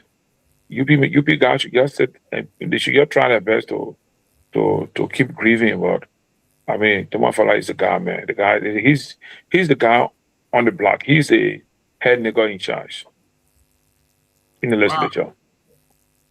Well, you heard it all. I have someone here, Mr. Pewee say, I hope this show is an everyday show. It might be new, it might be a Freedom FM family. Yes, we are here 5 days a week. So when you tune in tomorrow, we'll be here. We are here every day. Let me go to Larry. This one, I mean, we are talking about the nucleus of the Unity Party. Thomas Fala is neither. He's not a partner. He's not part of the nucleus of the party, but he's wielding such a power to the point where even the real Unity parties here are getting jittery. Yeah, there's a saying, past behaviors are usually indicative of how the person will behave in the future. For example, if it rained every Tuesday for 3 months, on a Tuesday, if you're going outside, you would take an umbrella because you've seen for the past 3 months it's been raining. Well, we've seen him do this before. Then we shouldn't be surprised if he does it again and if he keeps doing it. But the problem is when people are willing to embrace him and celebrate with him, it's not for real, because I think Mr. Stevens said it. When you hurt somebody emotionally, they might laugh and smile with you to make peace, but they're not going to technically forgive you. So what's happening right now is people are not going to forget what he's done, because all of this undermining, it will eventually come and bite him. We saw the same thing, I think, in the previous administration. We saw the kind of fussing and fighting that was going on at the Ministry of Justice between the Solicitor General and the Minister of Justice, and all of that led to a big blow up at some point. So you got to be careful with this kind of undermining, because it will tarnish your reputation. And eventually, if you're using fire to burn other people, that same fire will turn around and burn you. So I don't think he's making friends anywhere, because if you're burning bridges behind you with the CDC, you're burning bridges with the current administration, it's going to end up hurting you eventually in the long run. People sometimes they're confused speaking to power with their own self-ambition. They keep mixing the two up at times. They don't understand. It doesn't have anything to do with loyalty. If you want to be consistent, be consistent. But you undermine the previous Kofa. You undermine him. Why are people surprised that he's going to undermine the current guy? He's going to do it. And even if the current guy were to leave, the next one that comes in, he's going to do it again. Why? Because his previous behavior has shown this is what he does. So people shouldn't be surprised. That's why we say in psychology, we say in investing, past behavior is a good indication of how the person will perform in the future. Look around the people that are around in Liberia, some of the politicians, some of the things they're doing today, those are the same things we've seen them do in the past. So we shouldn't be surprised. And because we are so focused sometimes on all of the politics, the tabata, the this and that, we forget about the socio-economic issues that are hurting the people. We start looking at our self-interest and keep forgetting what's going on in geopolitics, the price of oil, what's going on in the Strait of Hormuz, how it's impacting the price of oil, which leads to inflation, which means that the prices of the goods, the bread and butter stuff, the prices are going to go up. Those are the kind of things we need to be addressing, but we don't, because the politicians then have a stranglehold on our attention span. But, finally, I think eventually we'll catch up with him, and he will not have that kind of loyalty because people simply will not trust him. He will have nowhere to fall back on. So this is the kind of things that people need to be mindful for. Sometimes, it's good to be loyal. Speak truth to power, yeah, but maybe you can take the person in the back and have a little conversation with them in private.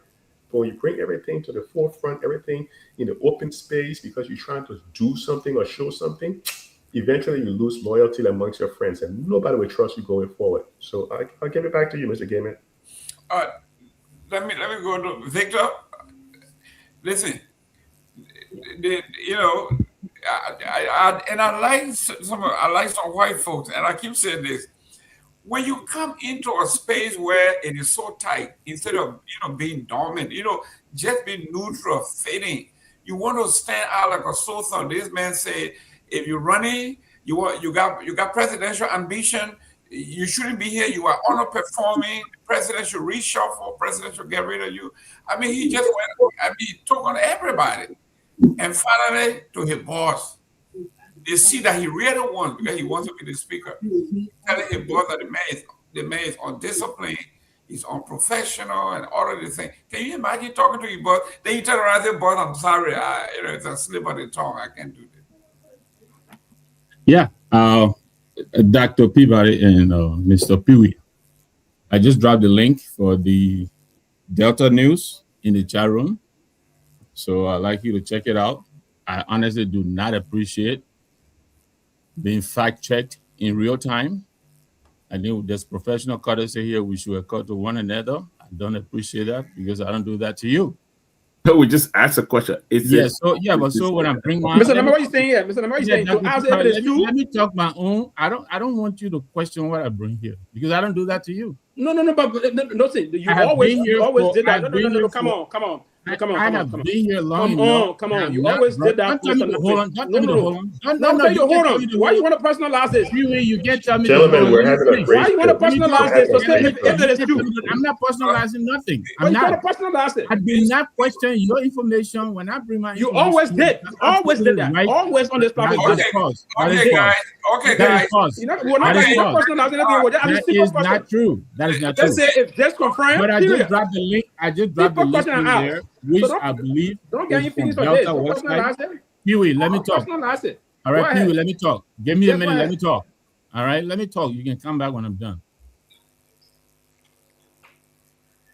Go ahead. So yesterday, I believe we talked about what I believe Fala is trying to do here. I believe he's trying to put his markers down. He's trying to make his spot, I believe, on the rescue train.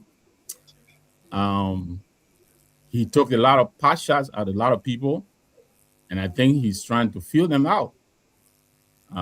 We talked about that yesterday.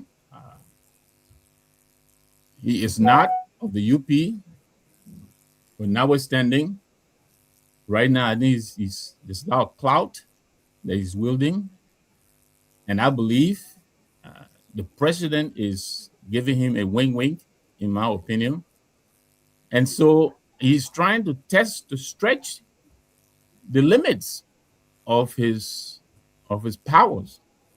So yeah, he took his shots at pretty much anybody of consequence in the UP over the weekend, from the VP to the finance minister to the speaker, pretty much everybody. Because I believe he's trying to bully as many people as he can, instill fear in them, and be, the big boy in town. So I listened to part of what he said about the deputies, about the speaker not being experienced, he needs some room to grow. He understands he's academically competent and all that. Clearly, those are shots at the speaker. But what is interesting is the call for him to retract. I'm shocked it is not coming from the UP camp. It is not. I think Johnny here will claim Representative Debbie. I think he's from Linu. He's the one who's raising the flag. I think it says a lot about how intimidated the rescue train must be feeling of Fala.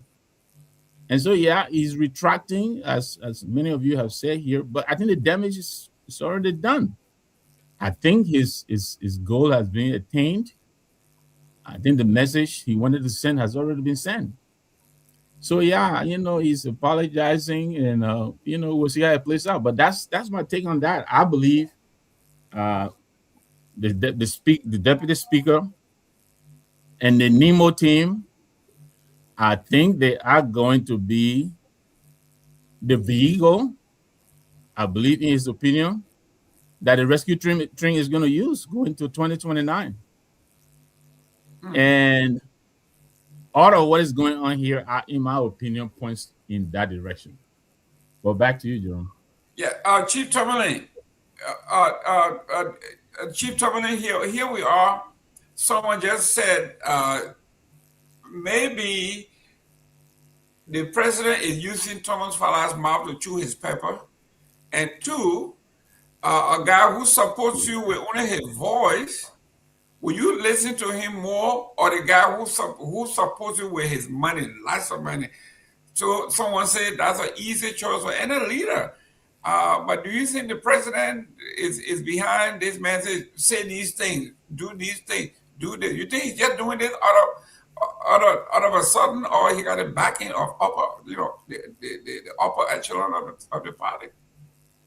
Well, what you understand is that UP is the rescue coalition is getting fractured. They're fracturing. We notice, and Thomas Fala, I mean, people will say he was smart to somersault in less than 24 hours, because the minute you saw the guy say you should discuss him about his statement, and when if they come to the vote to penalize him, the speaker have the vote.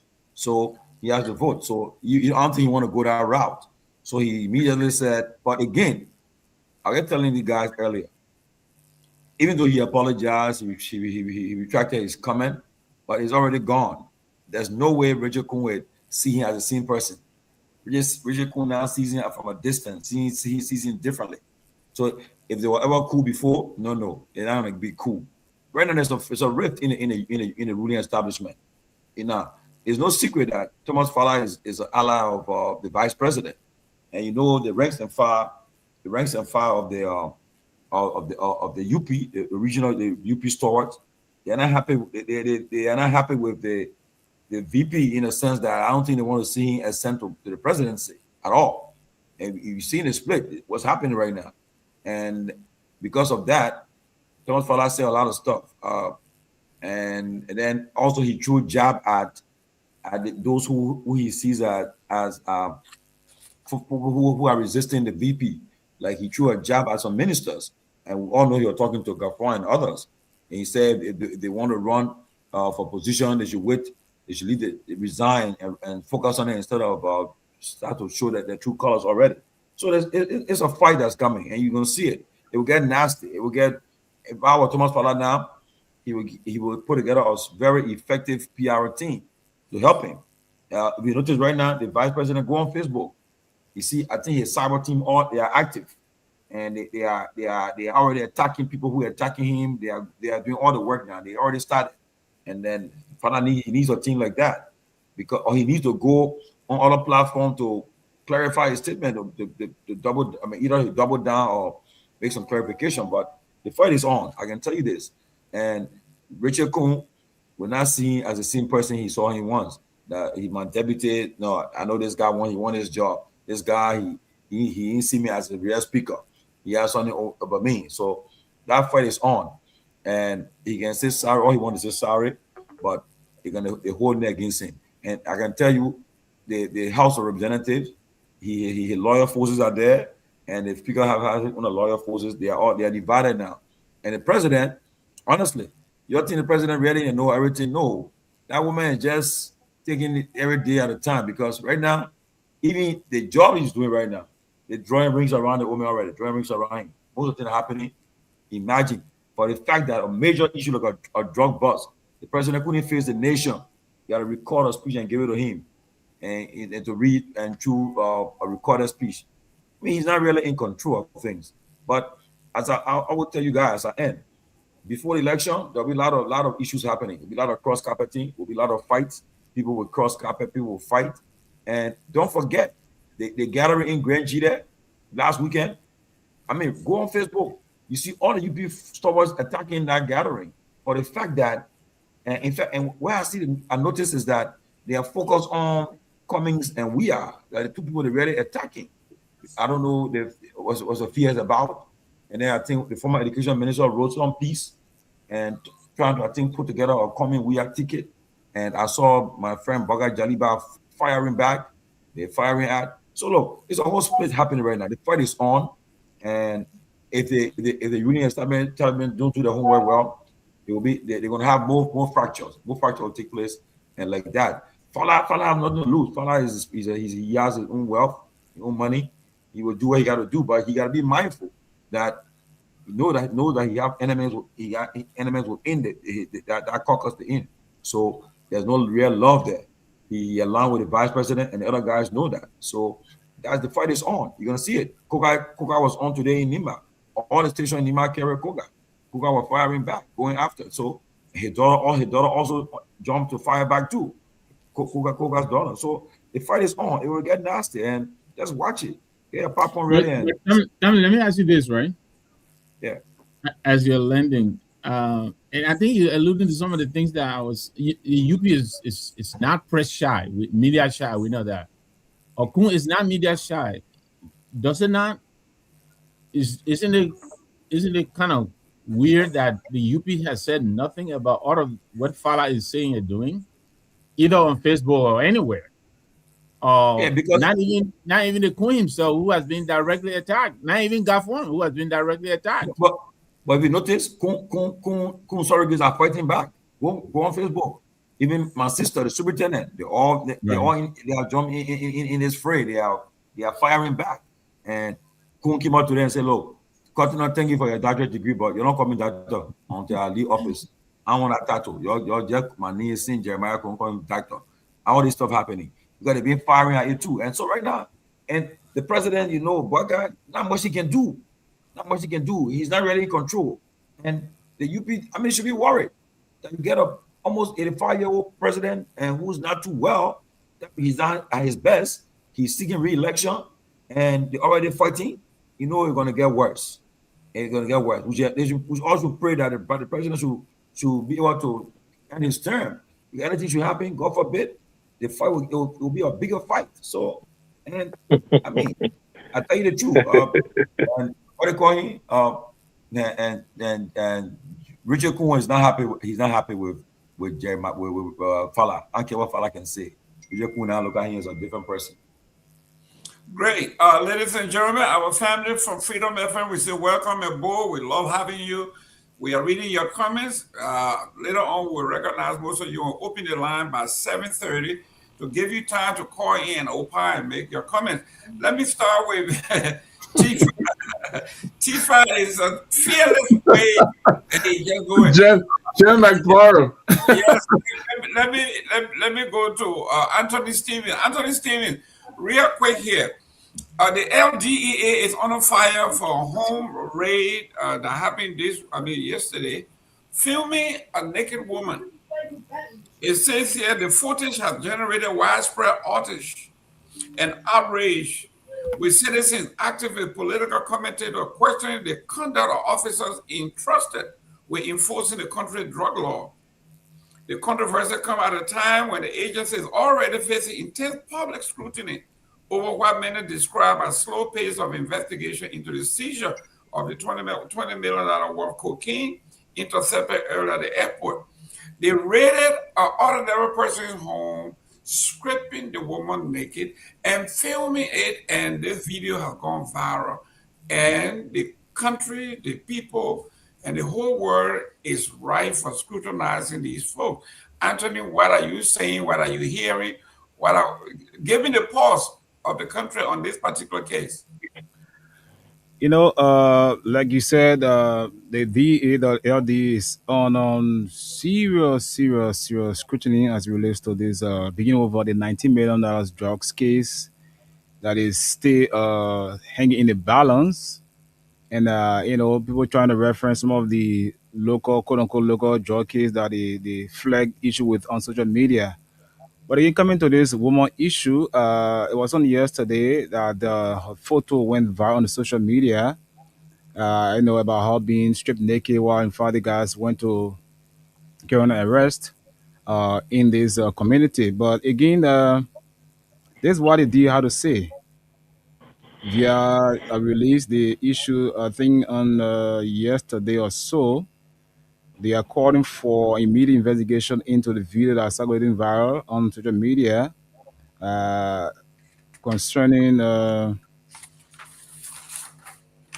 this lady, and it says it wishes to state that it has zero tolerance for misconduct, abuse of authority, and other violation on the people's right. Should the investigation establish the involvement of any LDA personnel, appropriate disciplinary action will be taken. The agency further appeals to members of the public to assist in the investigation by providing any credible information about footage. So this is what they have to say. But again, it's often that when the guys go to do arrest, they will carry on some actions which, of course, that are not conform to their standard or their status. But again, the cry for the improvement of the LD, all the security sectors for them to be professional is on increase. Because owing to the fact that, in fact, there was this release from our one women group about this viral photo of this woman on social media. They actually frown on it, and they called on the DA to look into it immediately because it actually shows a sound of it shows a bad sound to the world that this country is fighting drugs, and they are forging a way that will spread women, being vulnerable to society or insults. So again, there are a lot of concerns about this case to be actually looked into with immediate effect. Well, let me go to Professor Kennedy. Professor Kennedy said the absence of arrest in the high-profile airport case has fueled public frustration, with many questioning why ordinary communities continue to experience aggressive enforcement, while those allegedly connected to large-scale narcotics operations remain unidentified or uncharged weeks after the seizure. This is the hypocrisy. This is why our institution have lost trust. Yeah, but you see, Mr. Gayman, what people should also be concerned about is because when you look at the chart for the MCC, in order for the MCC compact, that's one of the things to look at.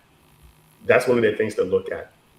And also because it implies, it suggests that there are some high level public officials involved, because when the government seems to be kind of hiding information, people get even more suspect. They say, oh, wait a second, something must be going on. But usually when these things happen in any society where you have good rule of law, good political system, good infrastructure, the government will immediately take to the podium and explain it and call names out. In fact, what the government would try to do in some countries, they would try to embarrass those people by taking the police and having them arrested. Because when you do that, it sends the message to other people that, hey, you cannot use the international airport in this country as a conduit for narco trafficking.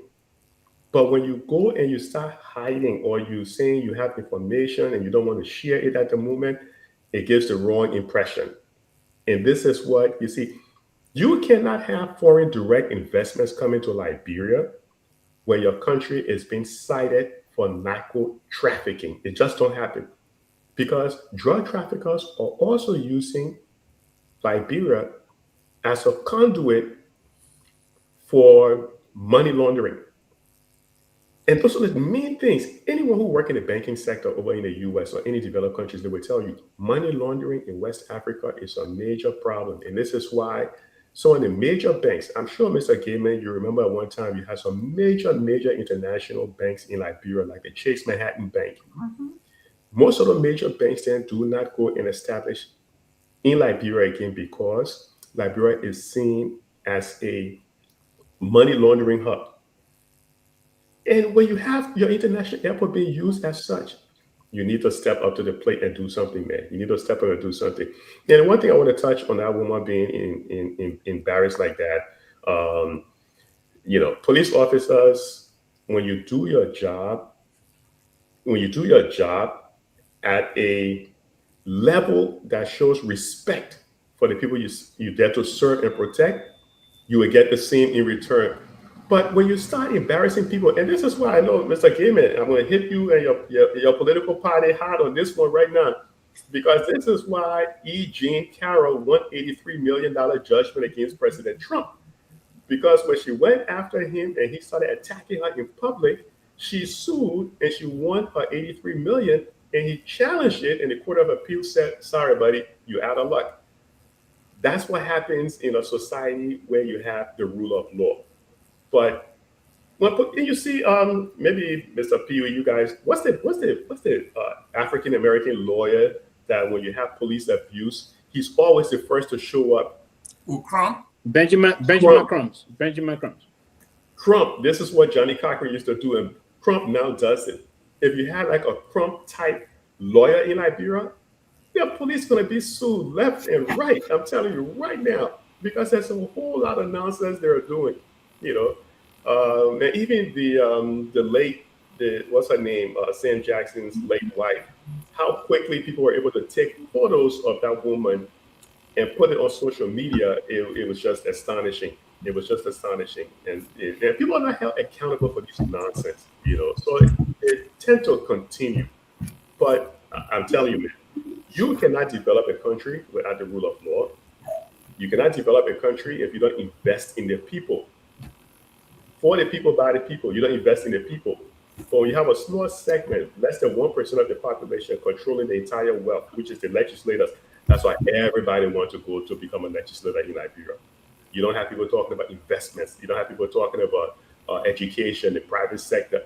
That's why when the tenure positions, they want to jump into tenure positions with the hope that when the administration leaves, they'll still have a job. One last thing, Gayman, and I'm going to hit your guy Trump on this one again.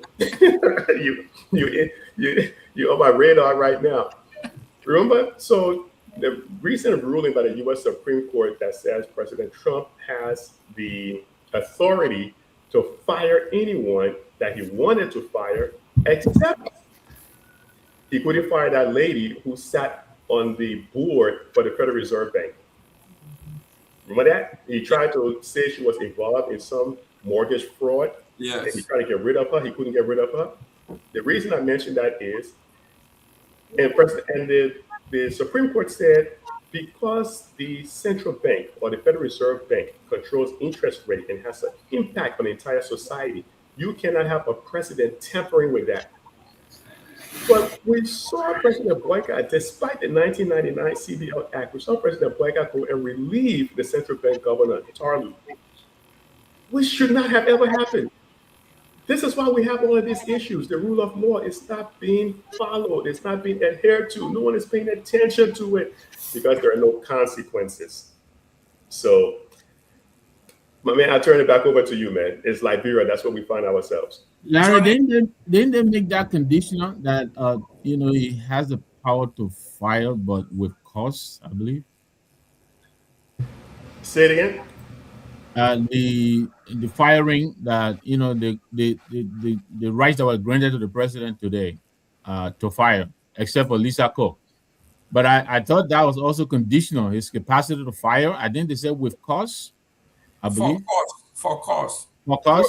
Yeah, for cause. So if you look at the Federal Reserve Act, Federal Reserve Bank in the U.S. was formed, I think, in 1913. Similar to every central bank out there, if you want to relieve a central bank governor or a Federal Reserve Bank chair, it has to be for cause, meaning they have to violate some law. Right. You can't just say, I don't like this person. Like if you want to get rid of Tarlu, he has to be put on trial. He has to be put on trial for cause and then relieve of duty. But the president just can't come out and arbitrarily say, oh, I'm getting rid of this person because that is just violating. I was interested in that part because I know people back home will run with it. Oh, the Supreme Court say, the president can fire anybody he wants to fire. It's basically the same. Well, Liberia doesn't matter because they will do it. Johnny, here we are. The LGEA they're going to this common woman's house, gun blazing, breaking down her door, breaking down everything, stripping her naked, taking pictures, taking picture of a naked woman. And they got 6 people within their ranks that they do not want to identify. They are protecting, they are shielding, but then they want to go out here and do this to an ordinary person. Isn't this a hypocrisy? It is selective arrest, selective enforcement of the law. That's selective. And I guess whatever they want to arrest an woman for may be marijuana. I guess it will be marijuana, which is by all means a low-level drug situation in the world compared to cocaine, heroin, and the rest of it. So to go and arrest, and so now when I see the TEA going to aggressive and kind of like tension, kind of active move to arrest marijuana, I can be laughing. What are you talking about marijuana? When it grows everywhere around this country, you understand?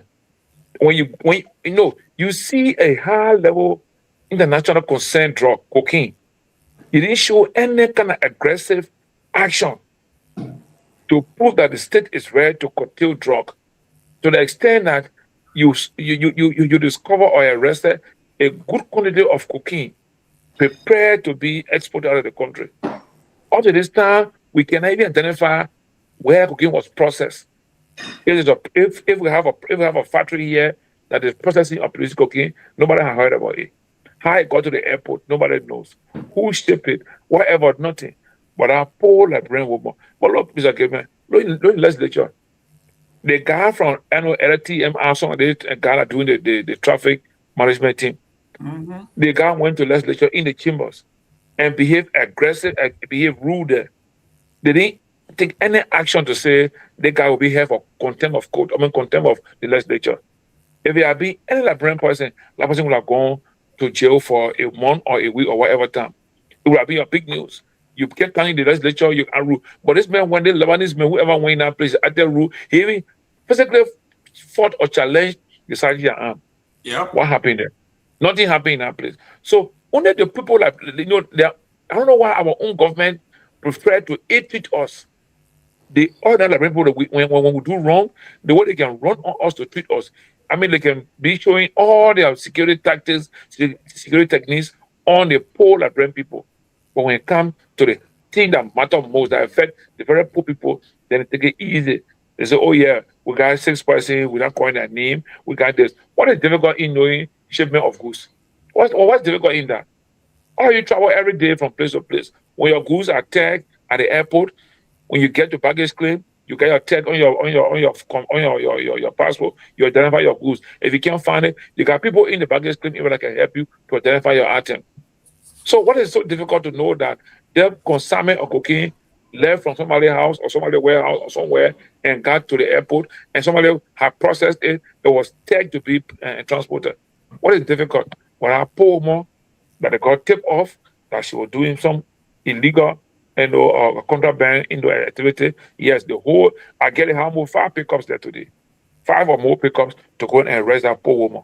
But the airport issue, all the pickups are packed, all the manpower, they are stationed waiting for order to go and arrest or even go and put men around where they're suspecting to be the cocaine and the processing plant or whatever. So it's just bad for us. The police action, the security action should not be selective. That's the rule of law. We all are equal under the law. If anyone of us violated the law, the same way you arrest me when I violate the law, the same way you should arrest Mr. Gayman, Mr. Sylvester Pewee, anybody else, the same thing you should do. Why should we be selective in the arrest? Why should we be selective in the enforcement of the law? This is not good for Liberia. And again, the people have to know that the people that they elected to office, to organize, to manage and lead them, this is what we are getting from them. It is not good for us. It's poor, it's bad. This is poor governance. This is poor security system we are running here. You can't do that. Give me selective because somebody is up there, they suspect them to be in crime, so you're taking it easy with them. The poor woman in Slavery, in somewhere, in Pinsville, in Tuporo, in somewhere that can only afford 1 day meal. When she's suspected of being involved with crime, you carry all the armed men, all the pickups, make the whole neighborhood look terrorized and confused. It's not good. We should do better in this country. Liberia is a small country, population less. We should have good governance here, good system here, so we can enjoy this country and live our life. This is our place. We should live happily and enjoy the God-given blessing that we have. We shouldn't be living in poverty, in hardship, and all kind of conditions here. It's not good for us. Thank you. Honorable Pewee, listen, today, yesterday, when our drug enforcement agency, you think under these circumstances, they will be very cautious knowing that they are in the public glare. But this one was way over the top. Can you imagine those of us who were arguing here about our culture, our upbringing? We have had this conversation 1,000 times. What culture disrobe a woman in public, take the picture, take the video, and then have the audacity to publish it? What's wrong with these folks, Pewee? I think it's not. Sometimes one would say it is out of stupidity. I don't think it's out of stupidity. Sometimes it's a combination of all of those variables, if you will. But I think for a government, and it's not a reason. Sometimes other governments across Africa and other areas would take out lightly, because we saw in this place Achapo. When Achapo was arrested here, he was treated with dignity. Of course. Achapo is the world's most dangerous drug lord. When you were arrested, he was treated with dignity, right? He was treated with some serious dignity here. Then you move, and that is a man. It's a male. And the respect for our mothers, sisters, daughters, and the rest of that, you are treating a female in this kind of an inhumane manner. And you believe you're trying to build news or make news here? This is wrong, and I will hope that authority of the government of Liberia will set some serious caveat to who be want to do agents. That this is not the way we move.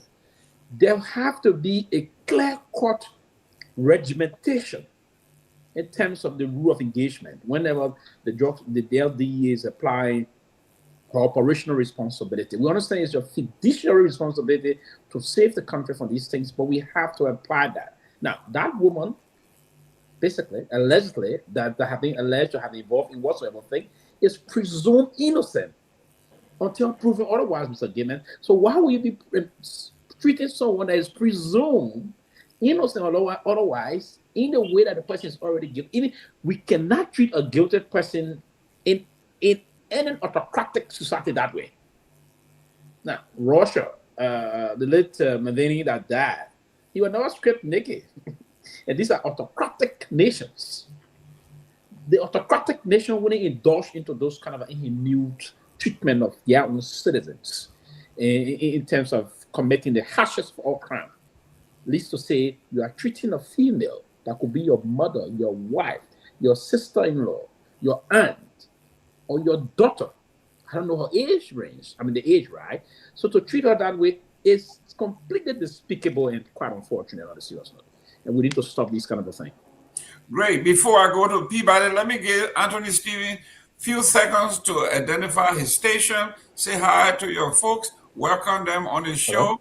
Mr. Anthony Stevens, you got a few seconds to welcome your audience to the new show. Yeah, you ain't loud. Has you come? Yeah. Okay. So again, we'd like to say welcome to all of you, many listeners and viewers. This is the main edition of the closing argument right here on Freedom Radio. We are from Monday to Friday, and from 9 up to 11 o'clock. In the meantime, according to management, as time goes by, we'll extend up to 12 midnight and beyond. So again, I think you can check in the section there. I placed something there you can see. And but again, it's a good thing that we are here to join you guys to make sure that indeed we have people informed about unfoldings, things are unfolding in the country, about how they need to know about these things, how they are affecting their life on a daily basis. So again, to our many viewers in our audience, we say welcome again to Freedom FM and the closing argument main edition on this radio. Great. Ladies and gentlemen, the United States. If I may 30 seconds, please, Chief. Yes. I thought before I conclude, I thought I wanted to say something to add to what I was just saying here. Yeah. Also, and you had an open mic too. yeah. So my weapon calling. Go ahead. Yeah. So you are very sensitive hearing those things. I don't want you to say I'm vote, Mr. Naviga get better me again. Yes, go ahead. And somebody have it, but you want to open on me. That's right. You want to me? You know, I can read, right? Yeah, somebody, and you want to maybe say, okay, I'm all the time I'm beginning. And I mean, I got people. No. Actually, but let me I'm on a short vacation, so I'm really having a good time. let me say this quickly. And also to that, the way they treated the woman quickly, the same situation with this the King brother. You saw when they went to their house, right? They started everything chunking it out. There's one of the video we'll also play tomorrow. You listen to one of the DA guys and he said, but remember the thing on the ring, pushing out the woman said, no, you didn't care about it. You didn't do what I want to do. I mean, we have to bring to bear some level of respectability and professionalism by our law enforcement. Last time, the president of Liberia even frowned on certain law enforcement officers. Their modus operandi in terms of the way they engage and other things. We have to change course. Or in that, we're going to expose the country too much. And the company said that the respect for the rule of law is one of the things. Treating a female that way is not respect for the rule of law.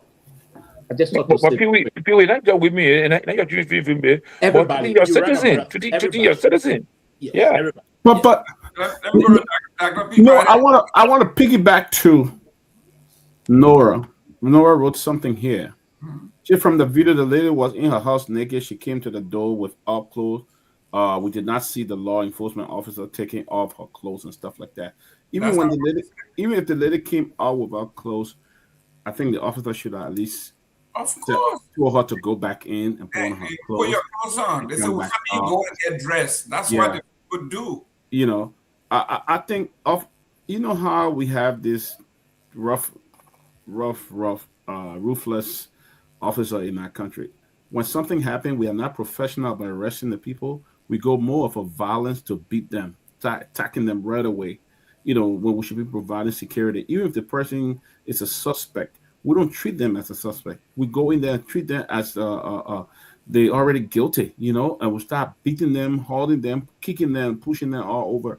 And I think it's wrong. I think that's required them to do more training for the officers and train those people who go out there to arrest people and things like that. Because we see it all the time. The moment police come in to arrest somebody, the first thing, what the man at? Pop in his face. You put a slap in his face, and then you start hitting him, and without even going through the investigation. So I think something needs to be done. But let me also say, Mr. Nanga, I'm sorry that you felt that way. But before we came on, Sylvester, I was talking about, because Maya have already written that story and put it on our show.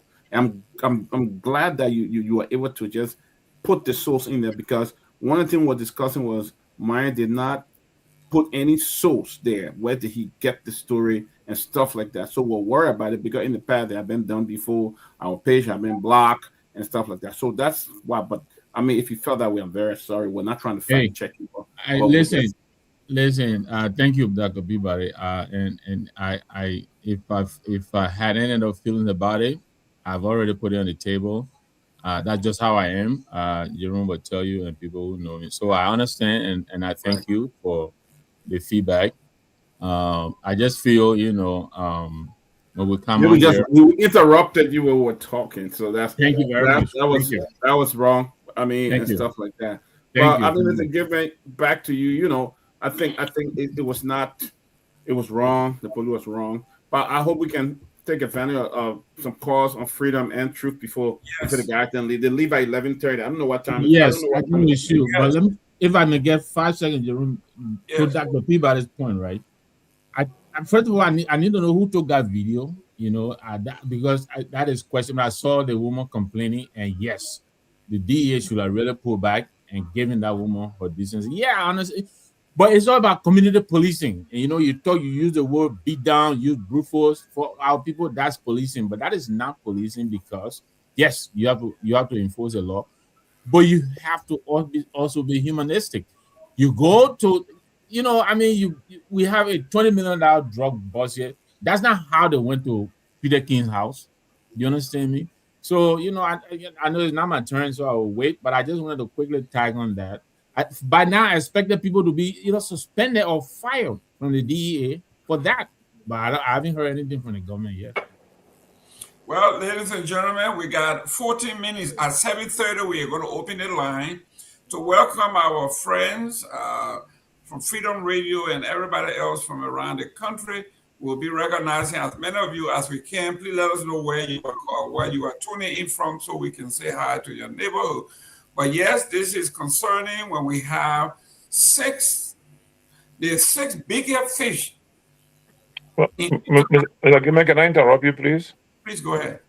Yeah, Mr. Gayman, I think Freedom FM will be leaving us by 11:30 Liberian time. And it's about 14 minutes. Right now, it's about 14. So I think we should allow the viewers to do the call. Yes. And later on, Myean will take calls too. Yeah. Yeah. Okay. Yeah. Ladies and gentlemen, if you are within the Freedom FM range or wherever you are, if you can get to the phone, this is your time. I will let Mr. Stevens call the number out so we can take at least 5 to 6 calls. Please keep the calls short. Anthony, please welcome your folks. Okay, so let's recognize the guys that are watching us live right now. Ben Sanvee Jr. is watching. Vermont McIntosh Claire says, yes, no, did it. We Collie Ezekiel Prosperity says, I'm watching tonight from Jacobtown, from the Office of Determined Youth Organization. Okay, Abu S. Kamara says, greetings, my distinguished family. Franklin and Kamara says, I'm watching from Oro, district number 10. Bombo Momo Tumon, that's Tumon. He says, I'm following you from Koba City, Kolahun. Continue your good work. Michael P. Williams says, good evening, Freedom FM. My name is Mara P. Williams, Jr. from Johnsonville. Emmanuel Dick says, I'm viewing you guys tonight from district number 10, Oro Smart Rural Community. Eric Glenn Gay says, good evening, Freedom FM. My name is Eric. Okay, I'm watching from BYD Nail Clan, Grand Jita County. And Vinicius Genome Bar says, I'm watching tonight from Newcretown on the Bush Island. So call us right now on our numbers on 0776 104 104 0886 500104. Again, call us this evening on 0776 104 104 0886 500 104. And our WhatsApp line is +231 886 500 104. Call, just be to the point, just a minute of your call will be so important on this program tonight. The closing argument right here on Freedom FM with okay, let's get to the phone line. Hello, too bad we lost.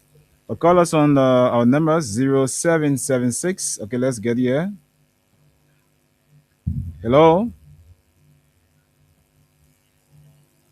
you are live. Let's hear you. Well, I can barely hear you. Let's make some adjustment here and then get it clear. While he's Go making ahead.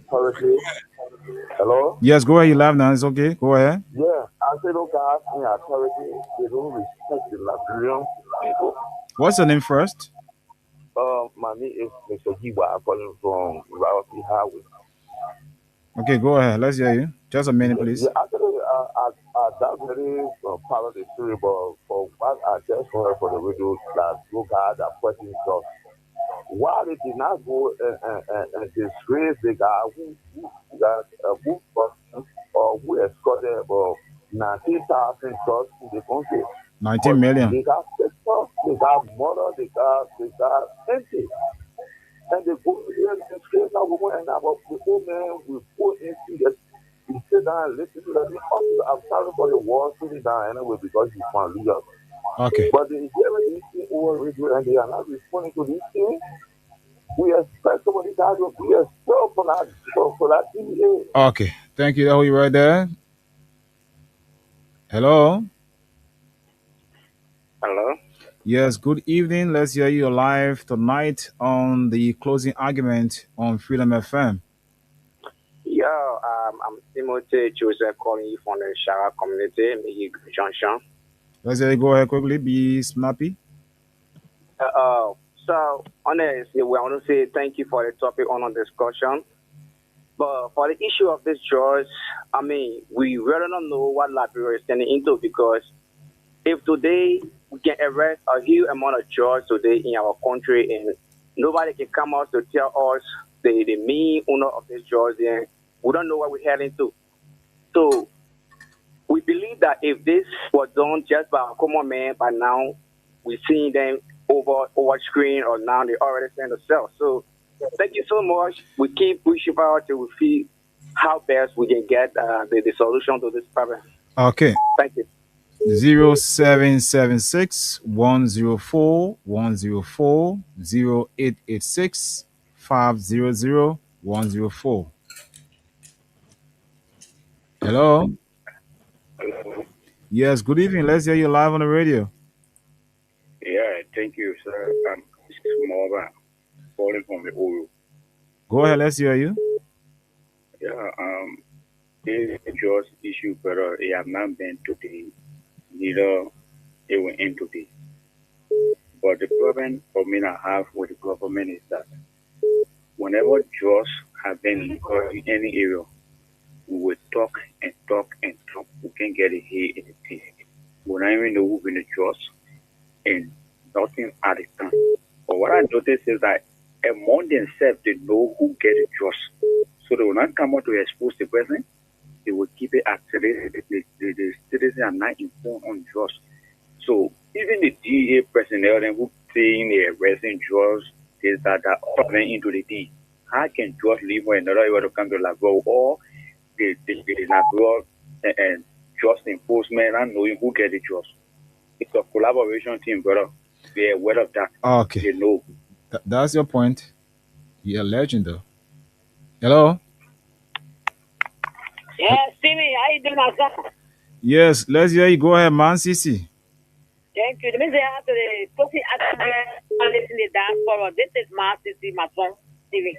Let's hear you. So, somebody was talking about this selected justice. They can say, oh, they may not be selected justice. When it comes to my Sisi, she can be disgraced in the public.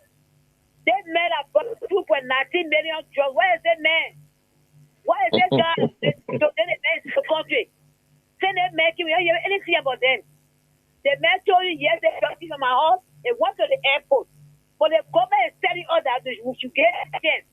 But see that poor woman, see our friend woman, that was disgraced. I saw social media yesterday. I fell back. And my foot set off my head because my foot set my head. So I saw that thing on social media yesterday. Steven, trust me, it will not. It was just yesterday. So see that mother disgrace. Yeah, you said my case on make sure that they woman and job. And you don't even get to say, oh, you enter the hall. You not see the job, or you breaking down the hall out over hall. And you tell you stay there, we'll get you on that hall. You will be the bullet job. He passing around. Drinking a stout and beer. He said in your room. With the first time a woman. Okay. Go to the poor woman. Okay, man, Sisi. Thank you for telling me the closing argument.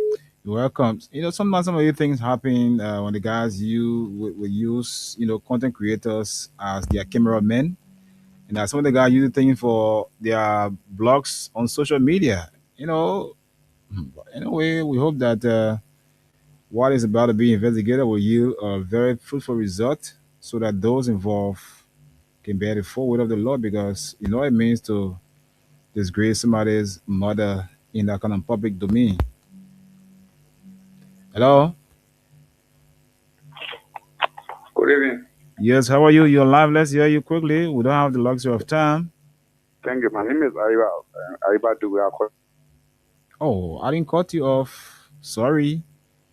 0776 104 104 0886 500 104. Hello? Hello, you're live. Let's hear you. Hello. Yes. The case that we're discussing in this country. Hello. Hello. I'm James B. from calling from Dayton. Let's hear you. Go ahead, sir.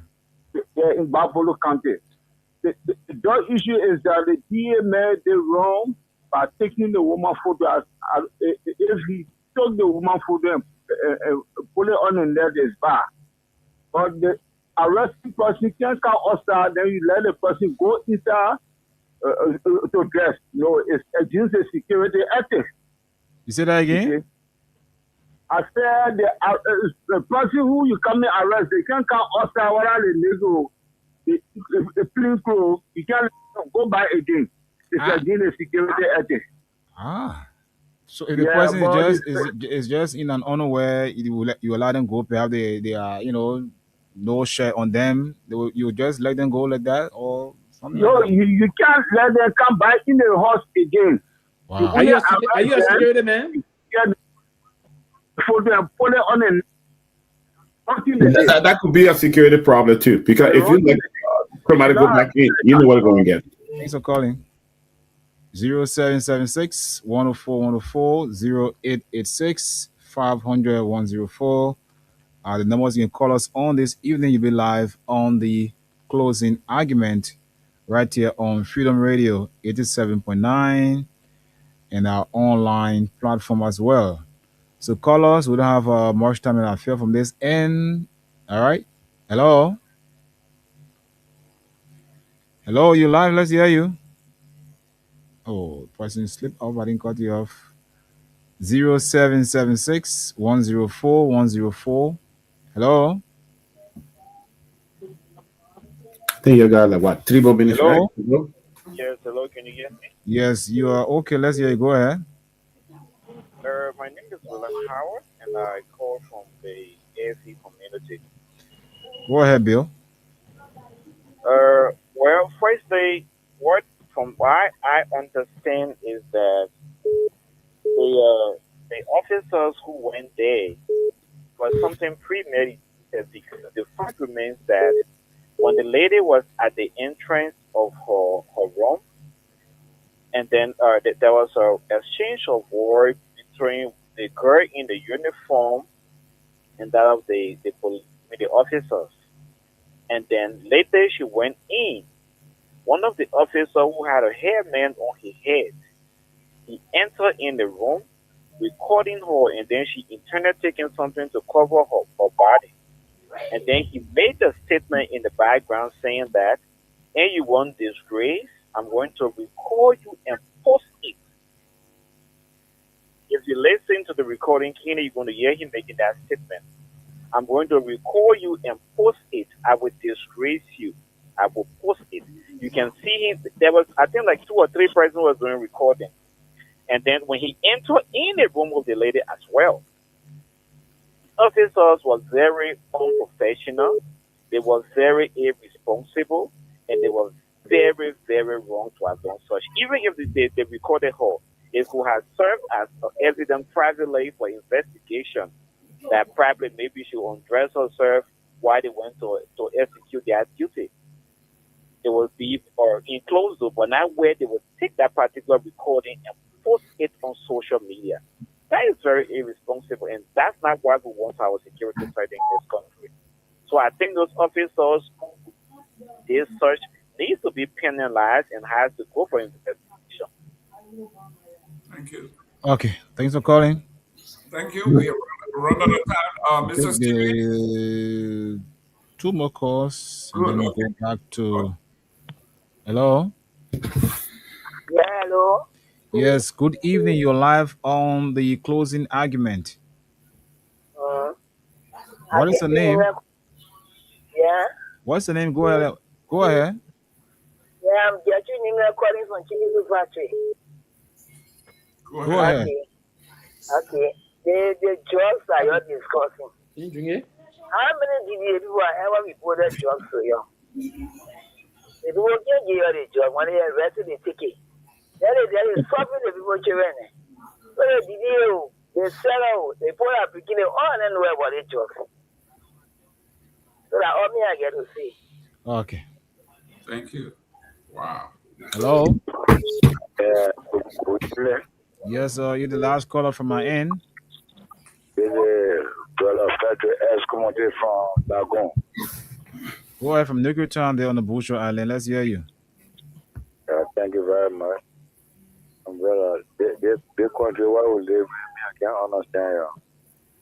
But the leader then that carrying power, they can lie to us. At the end of the day, we can be defeated. Understand? They see why the people say they're facing like I wrote the people facing the country.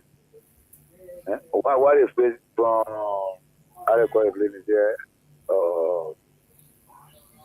From people where can all the way to like and I'm more the people who here they say that road for here. Then at the end of the day they say they can't rescue or at the end of the day they say they can't rescue. We can rescue the rescue now. Our children can't go to school, no free school again. At the end of the day our children tend to drugs. So the people in red of 1.4. Big Poland. It's on there. 24 hours. This of all that you can't eat. You don't want to eat. So why are we on that? So we're waiting for the time they will move our Okay. Thanks for calling. We'll hold you right there. So that's it from my end. All right. I'm not taking about calls from now because I will be leaving the show. Yes. So guys? Honestly, your parting comment. Yep. You got a party comments? Your Yeah, closing. There you go. yeah. All I can say tonight, what I will say before I just want to pray that the show starts at 9 o'clock and ends 11 o'clock. Perhaps you guys, I don't know the time limit when you guys go off the air, but I will hope that the next time the show will go beyond this time. And before I wrap up, I would like to, join my voice to the many. I also like the two senators have written their colleagues in plenary to invite those involved with this drug issue because it's like getting slow. One will say no hey no tay, and they are going for the quote unquote local ones. People are being disgraced in their homes privately, and then the video being posted on social media. All of that. But again, I'm a voice to the many, and of course to make sure that the guys do something to make sure the drug cartel or whosoever that brought those drugs to the country are apprehended and they can face the forward of the law when the law can find them guilty of such a crime. Because I know for sure the drug law is non-bailable.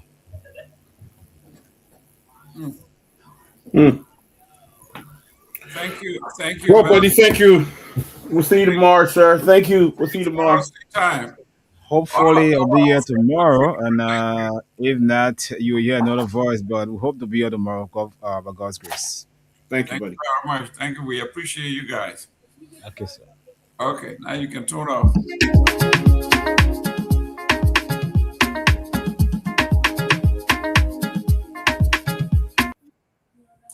There you go, ladies and gentlemen. That was our maiden voyage with Freedom FM. And it turned out to be a great one. It's a great partnership. We are doing very well today. The United States is playing. Is it today or tomorrow? I think it's tomorrow. I think. Okay, let me check the schedule and see who plays next. Who plays tonight? Mexico and Ecuador plays next at 9 o'clock. Mexico. Yeah, Mexico. That's closer to home. So we got they're their home team. We got to cheer for them. Actually, where are they playing? Are they playing in the US? Yeah, Doras or no? They play in Mexico, I think. Oh wow, they play home game. Yeah, let me see. I'm suspecting here that most of the games being played in the US and Mexico. Why would Mexico play Mexico? they have a very good. They got a very good. Because these guys. They've been in the World Cup for so long. They got beautiful stadiums. Oh, they got beautiful stadiums. They got facilities. So they got in Mexico City enough fun, and the one they get in Guadalajara, what kind of place too enough fun. Yeah, they got beautiful stadiums. It is a great game. Who Mexico play again?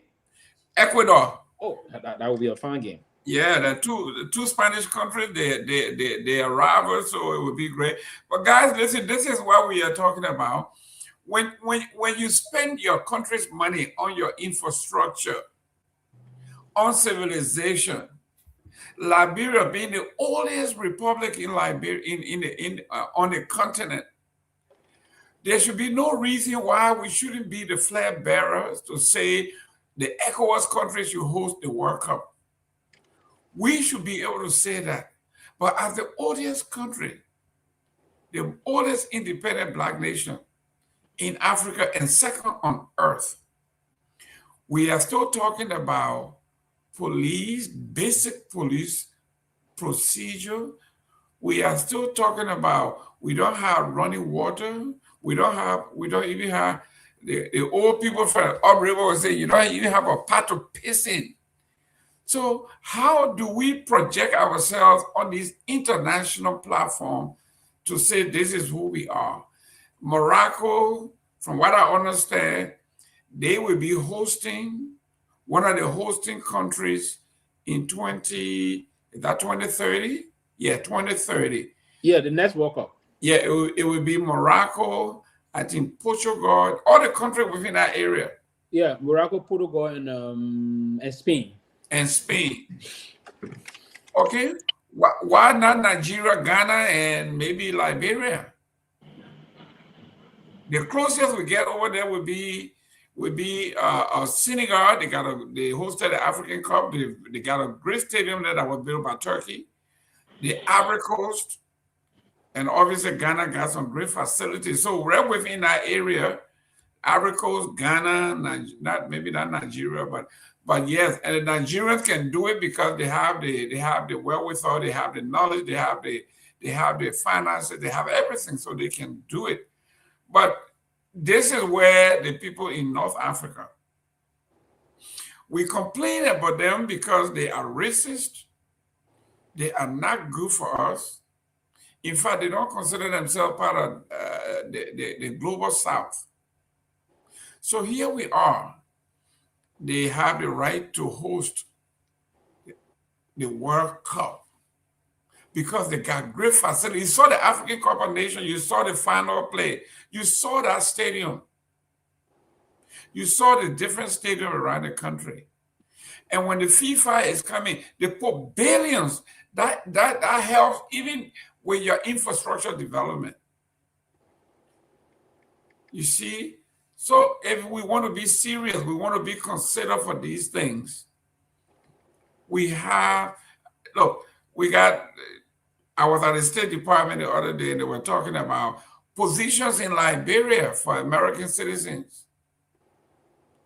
For the past 6 months, they've been peddling, they've been talking to Americans. Nobody wants to go to Liberia. Some of the positions been there for 6 months, nobody has applied. Why? It's just not a destination of choice. Well, let me get one of those. I was talking to one of the girls over there. I said, they told me your assignment was over in October. She said, yes, Mr. Gayman, I'm still here because they told me they got to find my relief. So is it well paid? Yes. So she's stuck. She said the State Department is telling her that she has to have a relief before they let her go. So she's stuck since October. Nobody has applied for her job and nobody wants to go. So she's stuck there. I'm saying this to say the reason is because of our health care, because of everything. I heard that if something major happened, they have to fly me to Morocco and then the water read. Can you imagine flying somebody from Liberia all the way to Morocco? No, but you gotta tell her when something happens, we can fly out to Zozo Current Hospital. Yeah, and there you go. You can go right there. So, guys, we are saying this for those of you. Bigger referral go to Terawaya. Yeah, go to Terawaya. Terawaya solve the problem. Jackson F. Joe. But this is what we are talking about, guys. Those of you who are in power, who have lived here, it is incumbent upon you to improve the system for your children, for your children's children. But where we are at this point, well, like the man was saying, when they steal the money, they cannot use the money in the country because it's a stolen wealth. So they have to take it somewhere else. So here we are. We are not taking money from the banks. We're not investing in businesses. We're not doing anything. Even if you have stolen money and you went to a Lebanese and say, you know what, let's be a partner and open, do like they're doing now. The BB Hotel, they're building there. They know they're using somebody Lebanese as a front. But at least you're doing something in the country, you're hiring for, you're providing services. Why don't you do that with a hospital, a well-equipped hospital, private hospital that has everything? You will be an instant millionaire. But anyhow, that's why. Let's go to our last topic here, and then we start. Is our young man still here? So we're gonna take some calls. But let's go to let's talk about Finabolo here.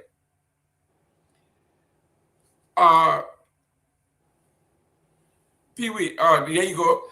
Tomalin George, you've been behind the scene. Talk to us about what's going on with Finabolo, the case, what's happening there, and why are they just on this woman?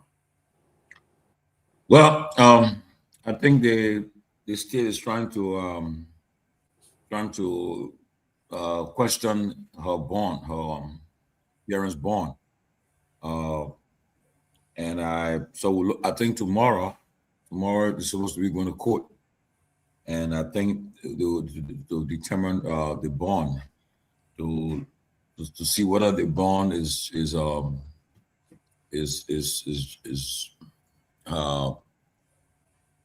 legitimate, and see whether they still where the judge going to rule that the bond is legit, and so that she can still out of jail. But they are planning, they're trying to arrest, to jail her. And I think we're watching, but I'm sure Fina, her lawyers, her team, they have the means of having a legitimate bond. And I don't think they will allow them to undermine the bond and put her behind bars.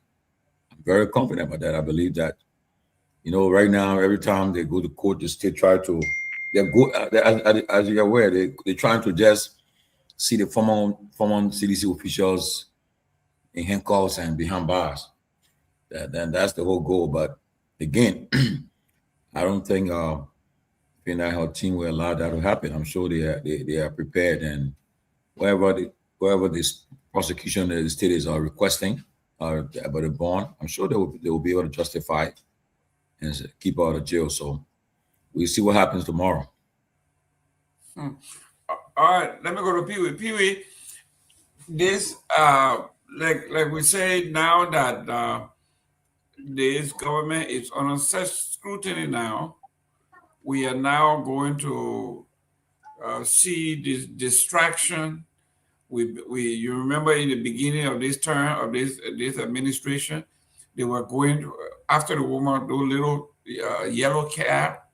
They didn't have any warrant. They were just going on the street and pushing pulling the driver out of the seat, out of the driver's seat, and driving the car away as though they have done something so spectacular, to just then later on to look foolish by the court saying, do you have a warrant of seizure to just take somebody's property?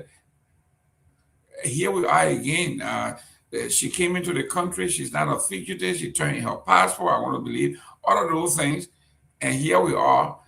Instead of talking about the issue itself, they are talking about the bill. She should go to jail for a bill that is defective. It is not enough. This is crazy. You are muted.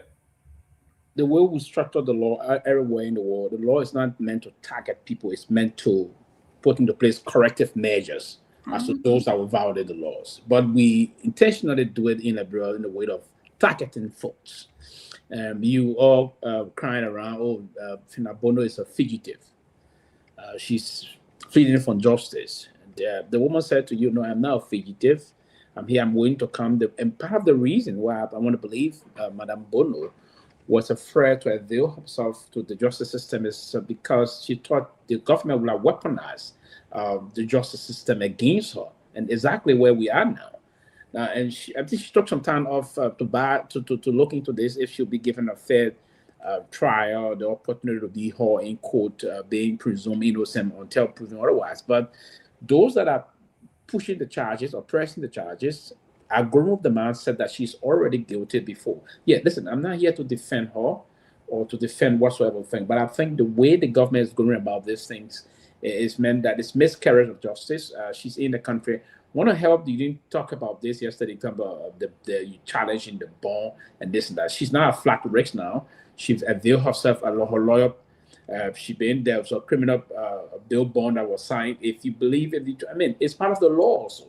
I agree. The government want to buy some time, but any serious prosecution, Mr. Gayman, wouldn't waste the time behind bill bond when the person was already out of the country and in the country. What you put your time in is to produce the material evidence. The evidentiary gathering process is what we're going to focus on here. Bring the hard facts. The weight of evidence is what we want to see. If the weight of evidence is huge, then you will nail her in court eventually. Whatsoever you want to do, leave the cosmetic or temporary thing of seeking attention here. Go and produce all of the necessary evidences you have against her and nail her in court. and then you move and celebrate tomorrow. But to come out at this stage and want to be buying some time, be more theatrical in terms of the way you apply these things, it's nonsense for me. But where we headed is that if you were to come out and say, okay, now Fina Bono is this, Fina is that, Fina is this, and you don't want to go to the issue, if it's a criminal matter, it's not only the preponderance of evidences, it's beyond reasonable doubt. And that way you ought to understand this.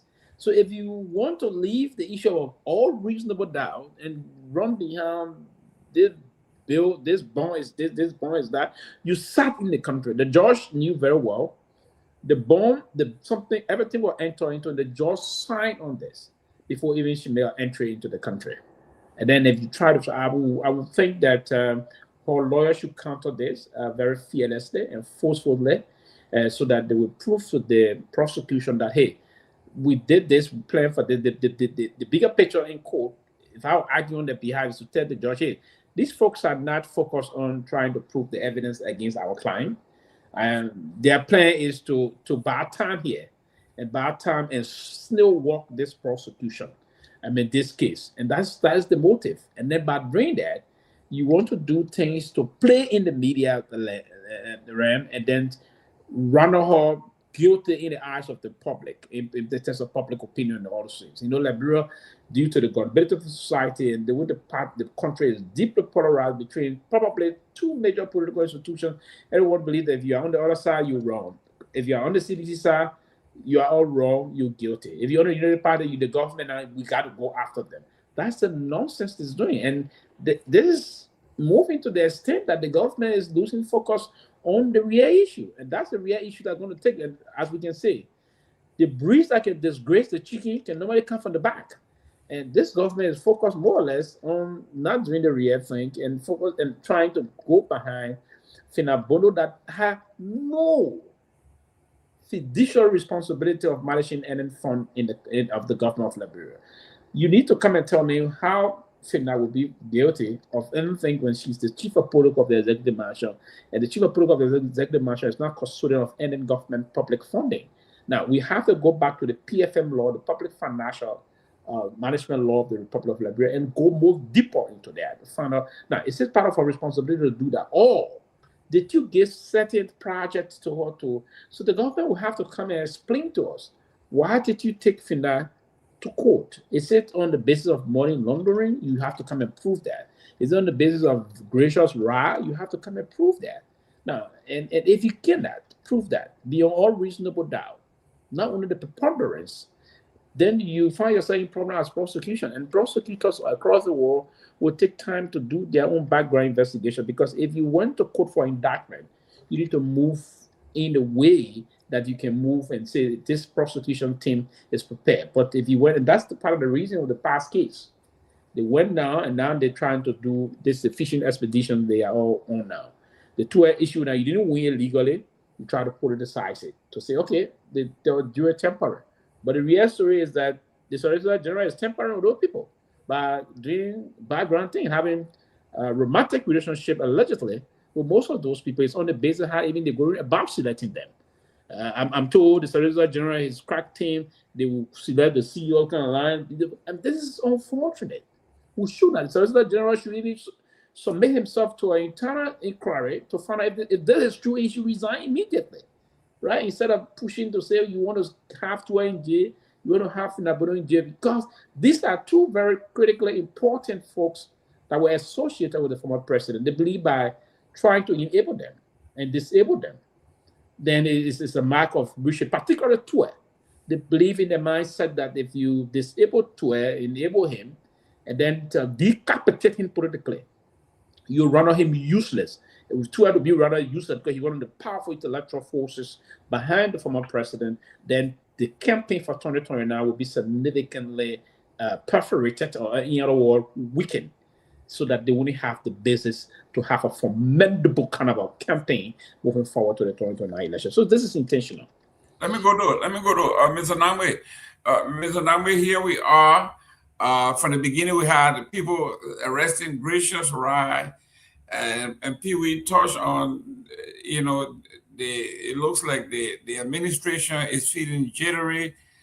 according to Mr. Pewee, Honorable Pewee, this meeting that was held in Zwedru, where they saw Honorable Musa Ability, they saw Kabina Janet, they saw all of a sudden they are saying, according to Mr. Pewee, if all of these people that were against or on our team that we got rid of, if we don't bring them back into the fold, they will cross carpet. So they had to find a way for A.B. Kromah, and they found a position that we never heard of before, and the main chair of that. and here we are. Whatever they can do to change the narrative, the news on the front pages of the paper. I won't be surprised with the drug thing that they grab Finabono, handcuff her and parade her all down Monroe the street. Say we got a witch. That's just how they're gonna call her. Like they did in your hometown in Sano. You grab one old lady and say she's a witch. She's the reason we're not getting rich. Your take on this particular one with Finabono and the government?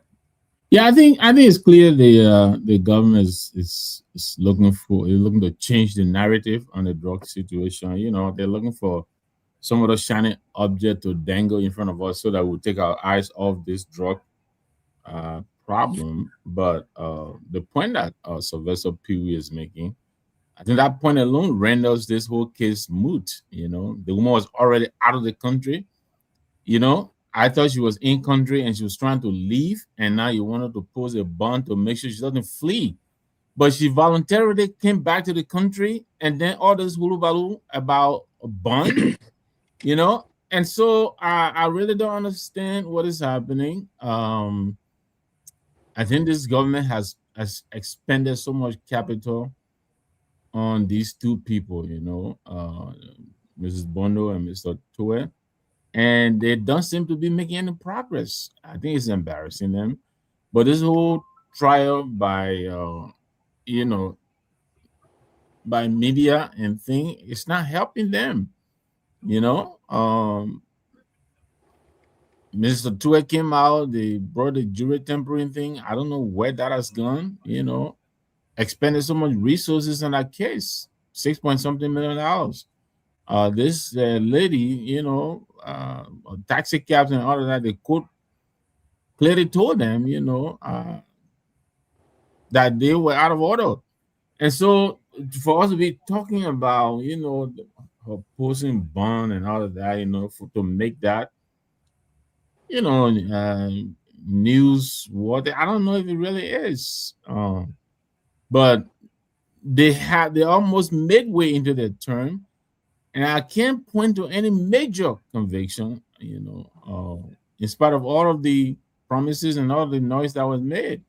I mean, we all know leading up to the campaign, all of these charges that were thrown at the CDC government, you know, why is it taking them so long to prove this, you know? And now there are also these major things that are happening on their watch that they're not even seem to be scratching the surface on. As this $20 million drug situation is something that it's not going to go away. You know, a number of their own people, the deputy chair lady, vice chairperson, I believe, of the very United Party, Deba Vapila, I think, is threatening to go out in the streets.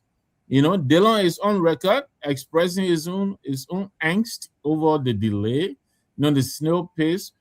I think those are the things they want us to stop talking about, you know, to bring back, you know, Ms. Fina Bondo and all of that. I think if they had something on her, in my opinion, I think they would have had it already. In 3 years. Yeah, exactly. You know, and that she's not even running away and we're talking about her bond, you know. Come on, give me a break here. But, you know, back to you. Honorable George, go ahead.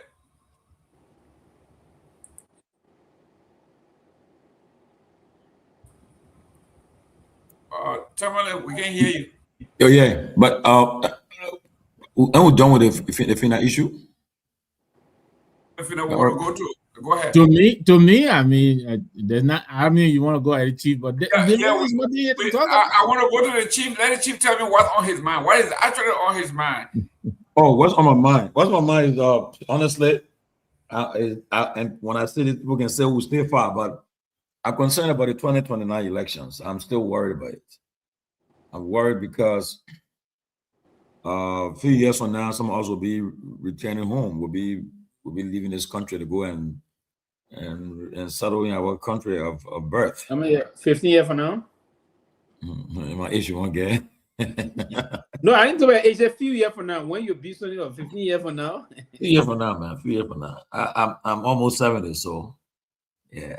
So few years from now. Yeah, but on a serious note, look, I'm concerned because for the last 20 years, our country, we have gone nowhere. Honestly, we have gone nowhere. Liberia is still behind the country that is behind us. We'll stay behind.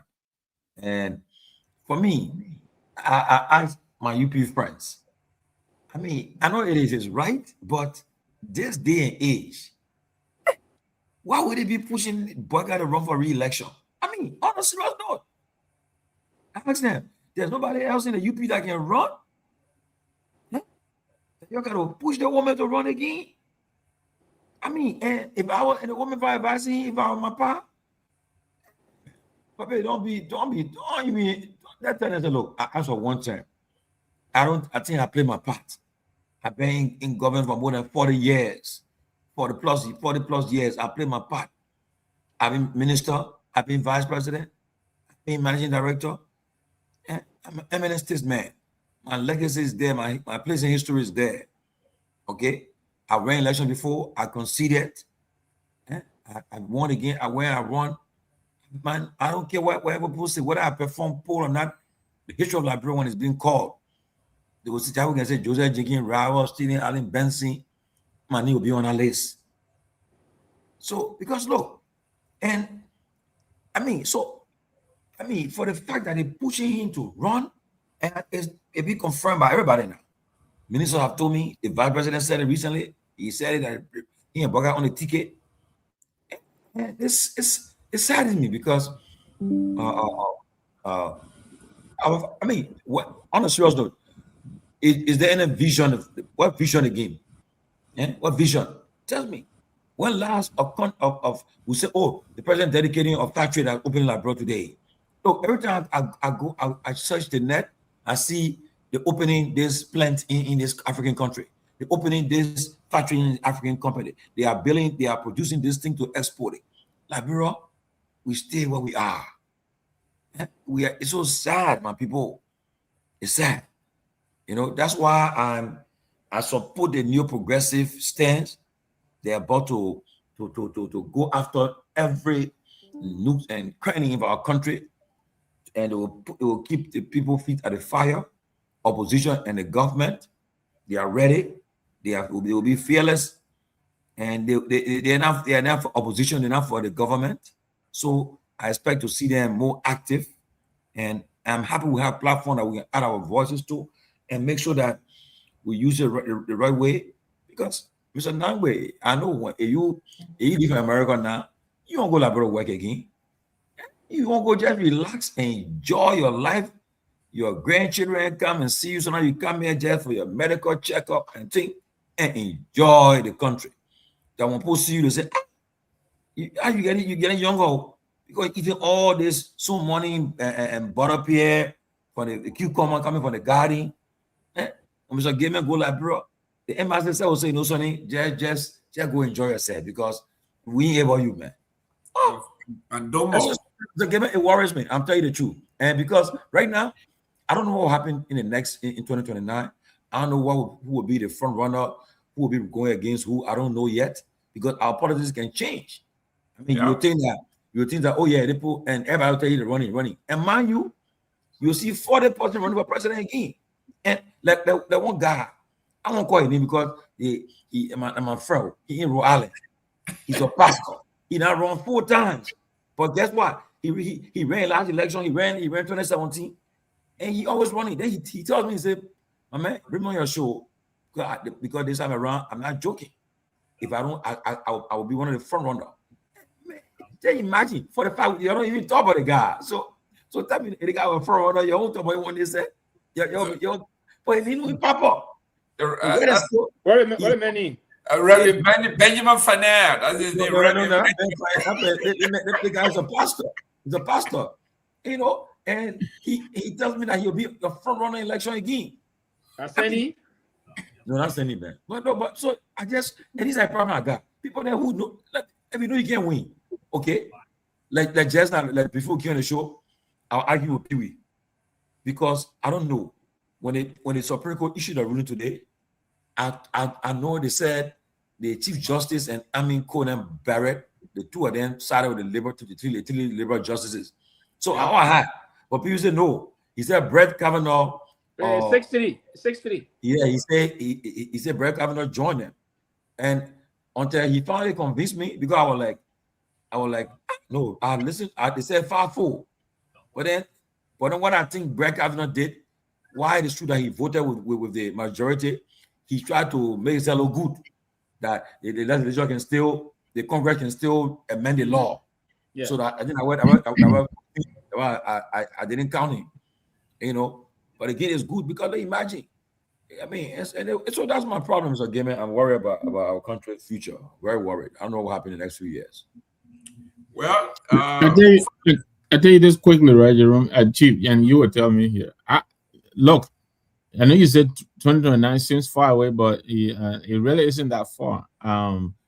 I think around this time we expected a lot of cross-carpeting. We expected a lot of movement towards the rescue train. I don't think we've seen that much of that, except for this, I think, James Mulva guy, who one time, I think from, I think he works for, is it a lottery or something? And anyway, but you know, we gets it out, and I'm going by 2027 and 2028, the guys can start doing something. Then the guys can start making and say, you know something, I think the women again don't change. The women doing a good job. They continue. You're gonna talk. Georgie, I think Mr. Nagbe is right here. The reason is that most of the guys that joined them, they the guys are all arrogant. The power don't claim that, right? They alienating, isolating these guys. So I don't think there will be the opportunity. I think that's something very serious that he's saying. We got to pay attention at this time. And then government power, if they want to do that close to the election, they around the end of next year or so, it'll be late. I'm told. And I don't want to jump the gun. ACO are going to be making some massive decision about naming a new political leader. And that political leader supported them before. He's not too happy with the situation unfolding. Right? So let's wait and see what's going to happen, but I don't think it's going to go well for them. ACO is going to have that political leader that I'm hearing, if it is true. And that political leader and Musa ability were to, because the Muslim vote, and not small vote in our country, is a king-making vote. Let's agree that it's a serious thing. So they may face some problem. And I think that's a key thing he just struck here. At this time, the rule is happening. Why have you not received any kind of people at this time? That's a problem. Go ahead, please. The young man we wanted to take at least 5 calls, if not 3, at least, so we can let him go. Myean, if you're in the back, we promise we're going to at least open the line for our folks, but we got carried away. Yeah, and the audience too. They just keep typing. No problem there. We don't even go half of the schedule today. We even go half of that's fine. We should begin of making the calling thing. Now I've got more registration regular. Yes, and we get up more time. Are you there? Yes. Go ahead. Now. It's now time that you can place in your call for those of you. Yeah, for those of you who are in the diaspora, you can put in your call +1 856 676 5136, or better still +1 772 940 2871. Or if you are in Liberia, you can also call 0775 67 5712, or better still 0777 649986. You can call and make a comment here +231 775 675712 are the numbers to call tonight. So give me go ahead. Great. We're talking about, this is, but let's talk about Senator Dillon now. Senator Dillon, is this Is this a political stunt or what? Everybody's now, the new thing to do now is to say you're going to protest about the drug. Is this a stunt? Let me go to Victor. Is this because everybody? But you know, I want to ask you, Jerome, is Senator Dillon with the opposition, or is he still with the rescue team? Because I don't understand where he and the pro temp. You understand me? They say Liberty Party is not with the rescue train, but it is not with the opposition. So, you know, where exactly Liberal Party stands, I don't know. But to talk about Senator Dillon, you know, I've said it here, he's very difficult to keep up with. You know, there are times he gets it, and then other times he really like goes completely off base. But I think this time I have to give him credit too for raising the flag. Other senators are joining him now. I believe Senator Cornett today, along with Senator Snow. I think they were on the radio. So I give him props for that. I think it's necessary to build a critical voice so that the government will understand that, you know, it's not just the opposition, you know, that are trying to make, you know, points out of scope, points out of the situation. This is not political. I mean, CMC has said it. We support the government's effort. There's nothing to do with politics. But the fact remains that the way they're handling this thing, really, there's just a lot of whistles that are going off. You know, they don't talk to us about it. We don't have any suspect yet. We still have, in fact, now I think there's a former person of interest, you know, $20 million worth of drugs. And now we're talking now, just like we've been expressing, the international community is starting to clamp down on us. You know, the Delta thing we're talking about, but, you know, this is an industry, you know, where solidarity is very strong. If Delta is doing it, you know, the one Brussels that come to Monrovia, you know, what is to say they're not going to do it? And then you and I now, we're going to Monrovia, we got to jump through hoops. You know, you might have to go to Moscow to get a Canadian flight, or you got to go to you know, somewhere else. You know, it's going to make it very difficult for all of us, you know, only because a few group of people have decided that they're bigger and better than all the rest of us, you know, we should go and kick rocks, like the children say. You know, but to answer your question, I guess Senator Dillon props on this one, because I think he's in the right place on this one. He's expressing the collective frustration of all of us that the government is going slow motion on this drug thing, and we just don't understand. No transparency. Dr. Peabody, this one I have to disagree with my brother here. How do you give somebody credit for doing what he's supposed to do? In fact, he's not even doing that. This man has the power to summon. He has the power to bring these people in. You're not bringing anybody in. You're not even bringing the executive in. You're not bringing anybody in, but you say you are going to protest. This is just, to me, it's a political stunt. One person started it, now everybody's saying it, but they're not doing it. If you're in the Senate, the Senate pro tem is there. Dillon is there. The senator from the Senator Saad Joseph. Look, it's a stunt. Look. I agree with you. I know that the people are on, but Jerome, you're very right. I think the senator could do more. Again, I don't want to go to at least that Councilor Gongloe said we should avoid using. But you know, a voice as powerful as Dillon is as close as you get to the presidency. If he can come out and open it, why he not calling them on the floor? Where he really has the power? Why is he not doing that? Right. Well, I don't disagree with you on that.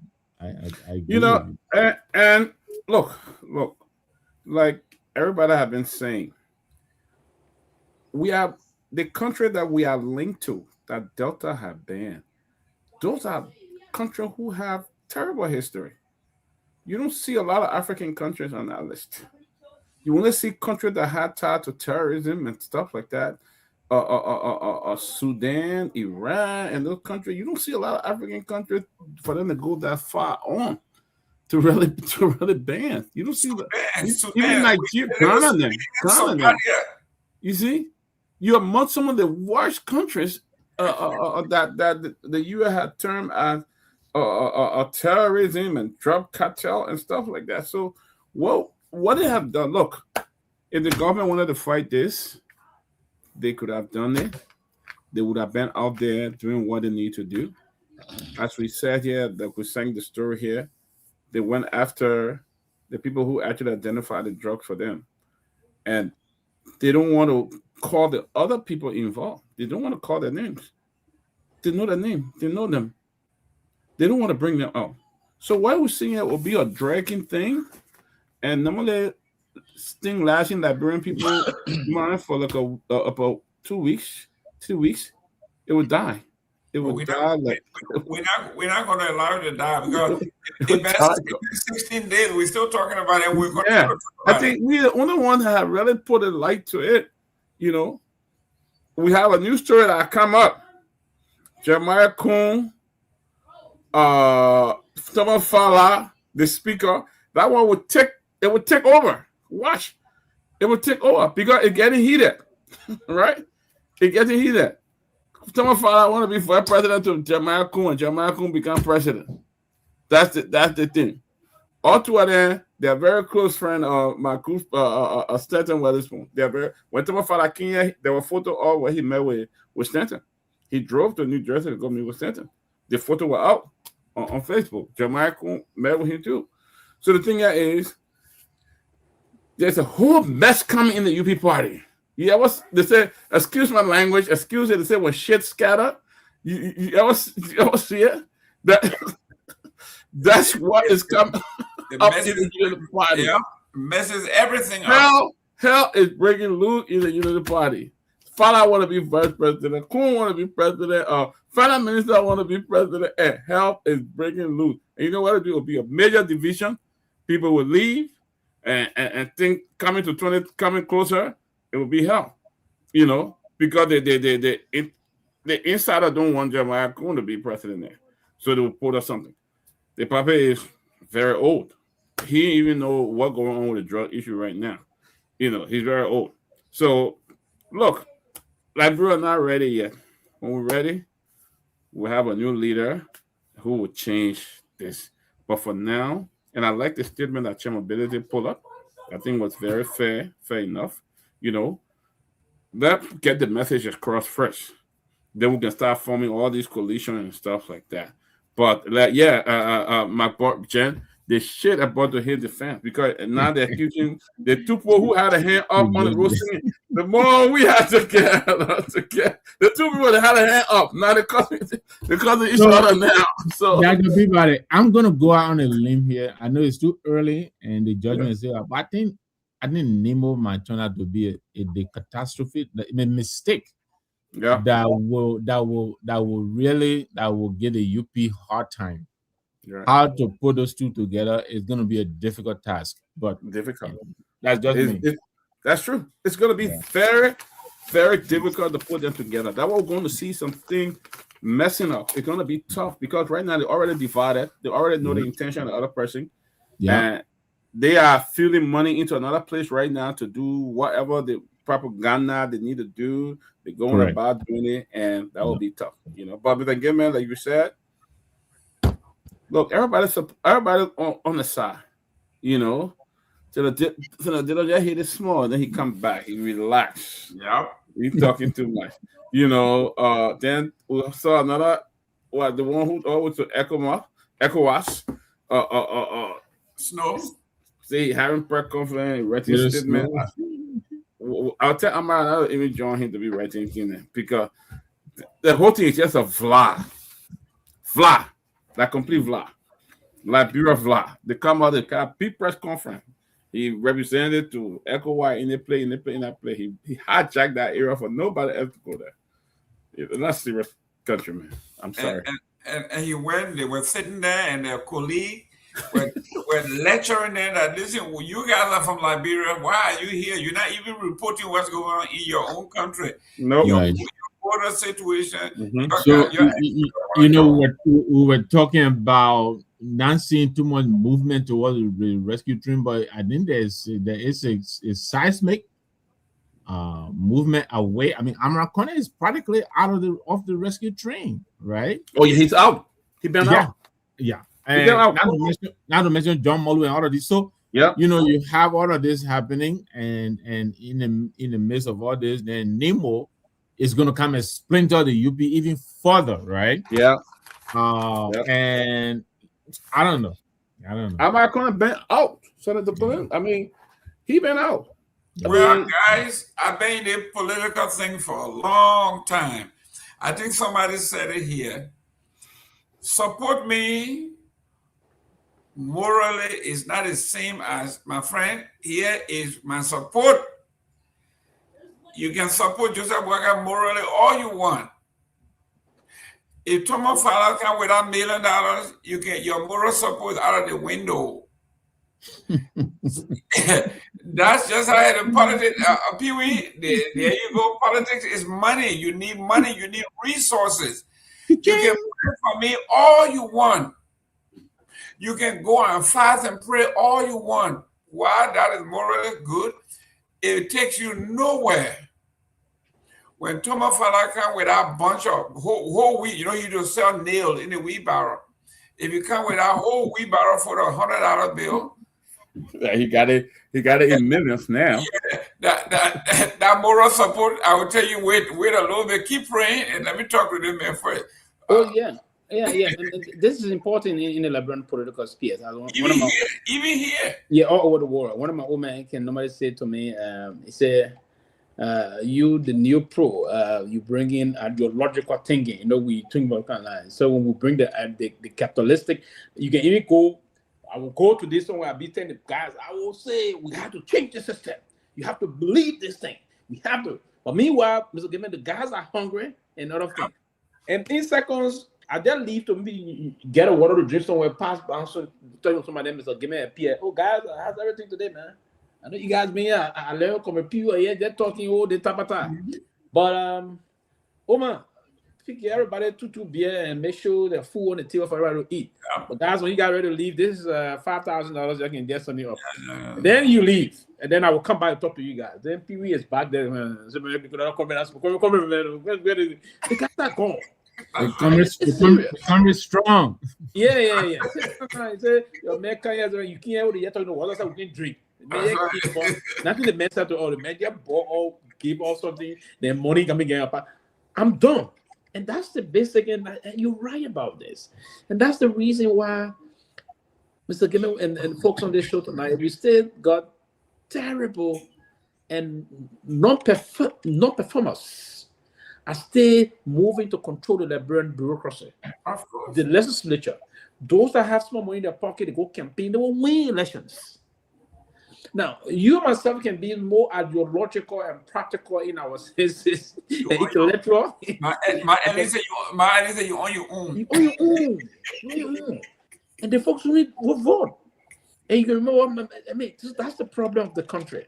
So, to change the country, I mean, I don't think that's going to happen now. On a serious note, you know, we said, and there's some reasons I can want to, you know, I can understand. We on the shows and I'm discussing every day, and somebody can one day maybe I just call. I say, I think, gentlemen, I'm taking some time off the closing argument. You know, that Pewee defending your uncle now, and then uncle said, my nephew, you on that closing argument. Every day you closing. Yeah, when you go close the argument, but nephew, you stay hungry, you start seeing. But we'll make an arrangement that at least every month for your political surrogacy thing, every month we'll see if we can get some kind of maybe for you to pay the rent, do other things. Not pay, but just something small. Yeah, every month something small. Maybe we'll find something like maybe 7,000, 6,000 for you. Then I said, but not too many can be talking about attention. Then I come to the show. There was somebody there. Nagbe will come, quick. Nagbe will attack the woman. I said, no, but I can't be here to play my regular. Yeah, you can't. Then you start changing the topic. There's a culture on there. You can't talk to old people like that. Yeah, as soon as Nagbe say anything, but I said, no, can I go after they all do. Then you come out and react to solution. And that's it. And sometimes you see your own comrades, all of y'all being pushing the same ideological thing intellectually. But you know, tell me the truth about how the man didn't suspect. The man changed. The man said, I'm very disappointed in your Pewee analysis today. Oh! That is a raw thing, and that is the issue that, as I say, my Oma can say, capitalism is a serious thing, because you can't talk your ideological belief. The capitalistic man will just come and say, "Gentlemen, man, what happened, man? People check your cash out, or Peabody, or too many check your cash out. Too many go check your cash out. 5K there." The period number you're talking about ideological, TMC or blue cheese. Honestly, it's going to be a difficult thing for the country to forge on the basis of some of these things, and that's the reason why you see these things. Now, you see the ropes and the Dillon and the rest of the folks. Now, Dillon is actually enjoying from the current largesse of the system. Of course, seriously. But what Dillon is trying to do is not a good politics too, Mr. Nagbe. It's not a good politics to play often at times. And I will say this for the reason what I'm saying here. Dillon tried to get himself that he's a people-oriented senator. Mm-hmm. Now, he's trying to leave room to say, oh, I'm saying people are enjoying you, but I can criticize them. Yeah. What do you want to see? So he want to give himself that opportunity. That's right. To say, okay, I want to, but he's not seriously doing these things. He's doing it so then the post said, well, I can be the one saying that all these things. The first and foremost, the way he started anything, he started by even saying they should take the contract from the guy. Now he's saying this is not happening. So he wants people to, from the other side, will say, okay, the senator is saying something here. He's finding himself somewhere he's trying to put himself in the bubble, but he will have to rethink his strategy. You ought to be, and that's the Liberal side of party, you ought to be 100% in or 100% out. But he's going to put one in and one out. It doesn't work. It doesn't make a lot of sense for me. Even those of us that believe into being loyal to an institution or process, I will start having some raising some eyebrows in terms of this kind of attitude. So that's the reason why Dillon is doing what he's doing. The first time he came, he hit the part. Now he's saying, oh, he will protest. Why will a lawmaker protest when you have the statutory responsibility to some of these people? Article 34 of the Constitution is as clear as my palm. It says you got the oversight. So one senator in this country held the entire budget system on Senator Topperville. Because he had issue about the budget, he said one senator, one. Then the group of senators can come together and you got very good relationship with the pro tem, and you can use the influence there as a senior, high-ranking senator because the part of the leadership. He's chairman of foreign affairs. He's part of the leader. You can do that. You can ready let the president or whoever me, Mr. President. If you can do this thing to make sure this thing happen, we would not fund any budget of the DEA. Period. That's the power you have in the press.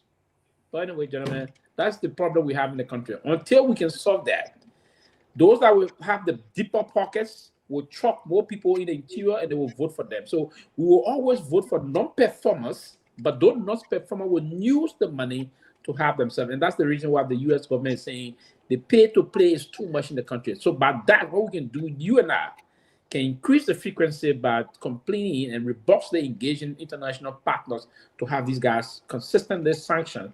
That will reduce it, because if you start sanctioning them, naming and shaming them, there will be some room for us not to tell people, hey, are the kind of men you want to do it? The Liberal people want to have a change of mind to do some things. Other than that, this is going to be a continuation. It's going to continue unabated. Wow. Guys, listen, we have touched. We cannot exhaust. You guys need to go home and get ready to watch, support our sisters. Mexico. Go eat our tacos. We do eat some tacos. Get our tequila ready. And it's on. That's right. Get your beat hat and play your music, and you'll be fine. But let me start with Chitome, your parting comment. Mexico. So it's official now. LeBron James leaving the Lakers. That's not bad. It's official. Is he retiring? No. He said his agent should find him, talk to any team. We want him to Miami. We want him back here. We want him back to Miami. We're bringing the Philip, man. But you still think there's still something in the tank, Tomalin? I think he still got a little bit there, but a little bit. From what I see, he went with team up with Anthony Davis Yeah, those kind of people are like I said, money to win. Like I said, Warriors. Yeah. I saw the game is fast, and what I saw, but again, I wish him well. They were free to that like I said, money that I got to win now. Yeah. For you to be on that team 2 or get out of Clark team. He went for the $8 million. They're gonna get paid that money. For age for the 1 year old, they can't pay that money. So now because he's still good. But they were getting the veteran minimum. But it's good that he will free up. They gotta get a lot of money to spend now. We'll get some put around Luka. So I expect to see Lucas do some great signings. So that's not bad. Wish we look LeBron best. One of my favorite players, but hopefully he can come to Miami, man. Well, he can go anywhere. Idea one win championship. Maybe he may come to the Knicks. They go to the Opos team. That Warriors now. Opos team. No, we need your boat. So I'm a Knicks fan for me. I'm a diehard Lakers fan.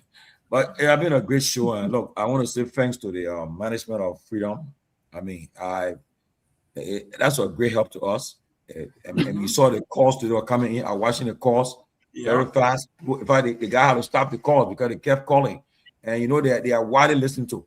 So you were just beeping. Yeah, so we're gonna get a lot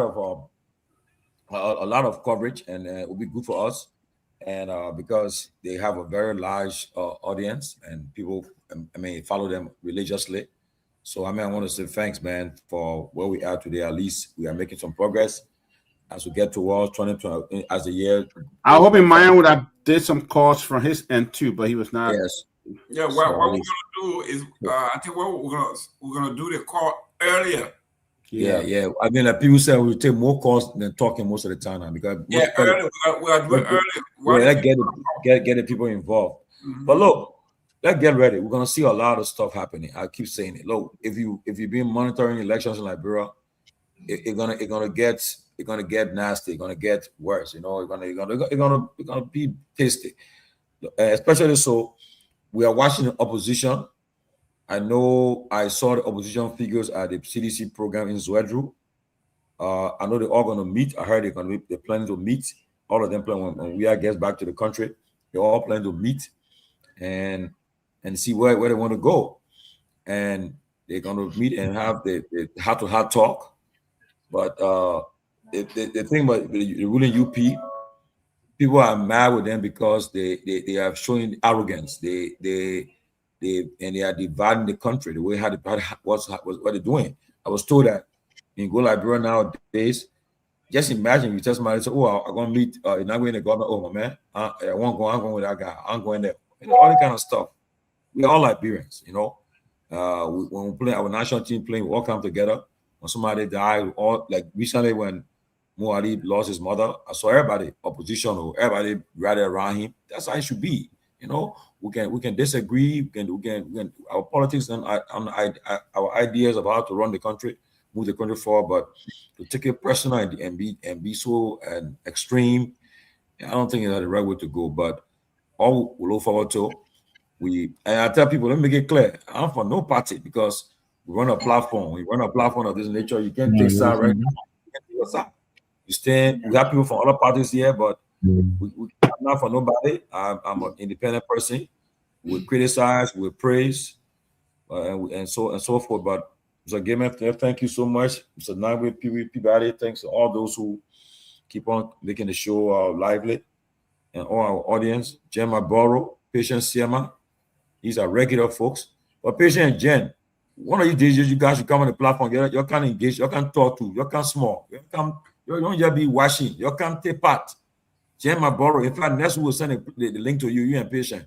You can join us small. Patient, be unity part of Umo. No. Patient, no. Patient, Patient, I know her good. She not unity part of Umo. Patient is Patient. I think she's more aligned with ABC. Yeah. But she's a strong. But she's a big fan of Costa. Now she's a big Costa fan. Well, but she's a strong. I think she's ANC. Great show, guys. Yeah. Let me go to Victor. Yeah, I mean, Tomlin said most of what I was going to say. So I just want to, I'm hoping that our Supreme Court, the Supreme Court today, I mean, we talked about it earlier. What's that? we talked about it earlier. USA tomorrow. Tomorrow, tomorrow. So I mean, they the one checking this president. Even the Congress here has completely abdicated. You got the Republicans here in his pocket.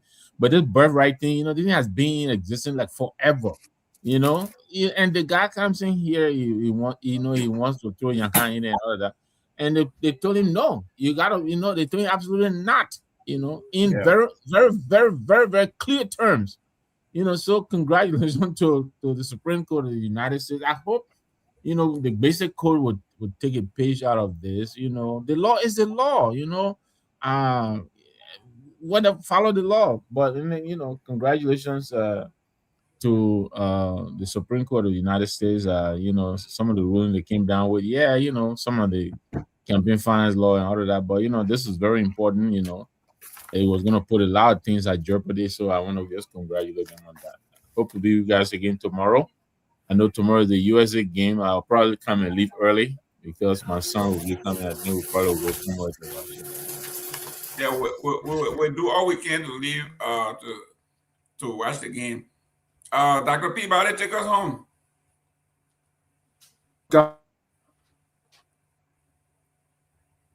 You are muted. Hey, Doc, you are muted. I think, guys, thank you for the sacrifices you make. It's not easy sitting here every day for 3-4 hours. You know what you feel there in your back when you get up? Go upstairs sometimes to get out of bed. Oh, go. That's what you right. But other than that, it's been great. We're hoping that with truth and freedom on our side, the message will go wild and clear. We're hoping you can add more radio stations, radio on TV. We're hoping to add more. But I think it was a great show. And again, I think Kofa can just sit back and just laugh. Ha ha ha ha. The Tomofala and the speaker, they were all singing rather than drinking song, power song. Now today they are knuckleheads, and stuff like that. So Kofa can just sit back and say, you know what, laugh at those guys, And I hear the rumor that is saying that the president said he regretted why he even had to go that far to move Chairman Kofa because he can't get nothing done in the house. It's always some kind of saga going on. But look, 2029, we'll see the real UP guys. And it ain't even go anywhere yet. They already trying to hit the shit, trying to hit the fence. But good show tonight, guys, and enjoy the game tonight, man. Enjoy it. I'm still in pain from the Ghana game. My back's still hurting me from the different running and walking. That's a good pain to be in, man. It was a good game. But Ghana, but Ghana already qualified. But Mbappe team today, right? 3-0. Yeah, but that ball, I think he's just he's like a miracle in Mbappe. Yeah. He scored 2 goals. Yeah, he got 6 goals now. You see? So he got World Cup. So they go yeah. Yeah, he got 6 goals. Who the one person who had done better? Pewee. Yeah. But someone want me to remind you about this. They said they want to understand this. Are you independent? Because yesterday you say you were saying that the third wave coming. The candidate coming. Mm-hmm. The point is that they want to know if you say, are you independent? Are you without new candidates will be coming in, or the CDC or what? So the person is way in Arizona, and dear brother is very concerned. I don't hear that. I don't hear nothing about the third wave. Rodan is concerned about this. He said he been following you very closely, but you shifting between this issue about are you actually independent, or is this person that coming? He's way in Phoenix, Arizona. They asked me to ask this question: who is this person that's coming in, and are you still be on, or are you so now? Are you with the season, or are you with a new person that coming in? I mean, I'm with nobody. But they were by 2027. They were announced. If the third wave coming, they were announced it. But we watching it. They told us they always hear you on the show says you're watching somebody coming. Our candidate coming. So somebody come. Somebody now you say if. What now you saying if now? Yeah, when I don't want to defend it when it's turning. They tell him will come. I mean, they are in a meeting. They will let us know. Because these are potential campaign sponsors, though. They are sitting watching. So when they hear you see these things, they are concerned. They're actually deeply concerned. Yeah. Okay, guys. Let's do this tomorrow. All right. When Mexico game starting? Let me see. I remember give me a hot soup on a fire. Your tap. We'll see what the give me. Listen. I'm a Mexican today. I'm a Mexican because Mexico beat South Africa, so I'm a Mexican. Mexico. One time, give me. Oh, you forgot. You know your ancestors still. Give me what? You're solid. I said, hey, you forgot. You know your ancestors. 9 o'clock. My man, I'll eat it. 9 o'clock, guys. Come on, 9 o'clock. See you tomorrow. All right, guys. Oh, okay. Have a good night. Good night, guys. Good night.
Disappointment.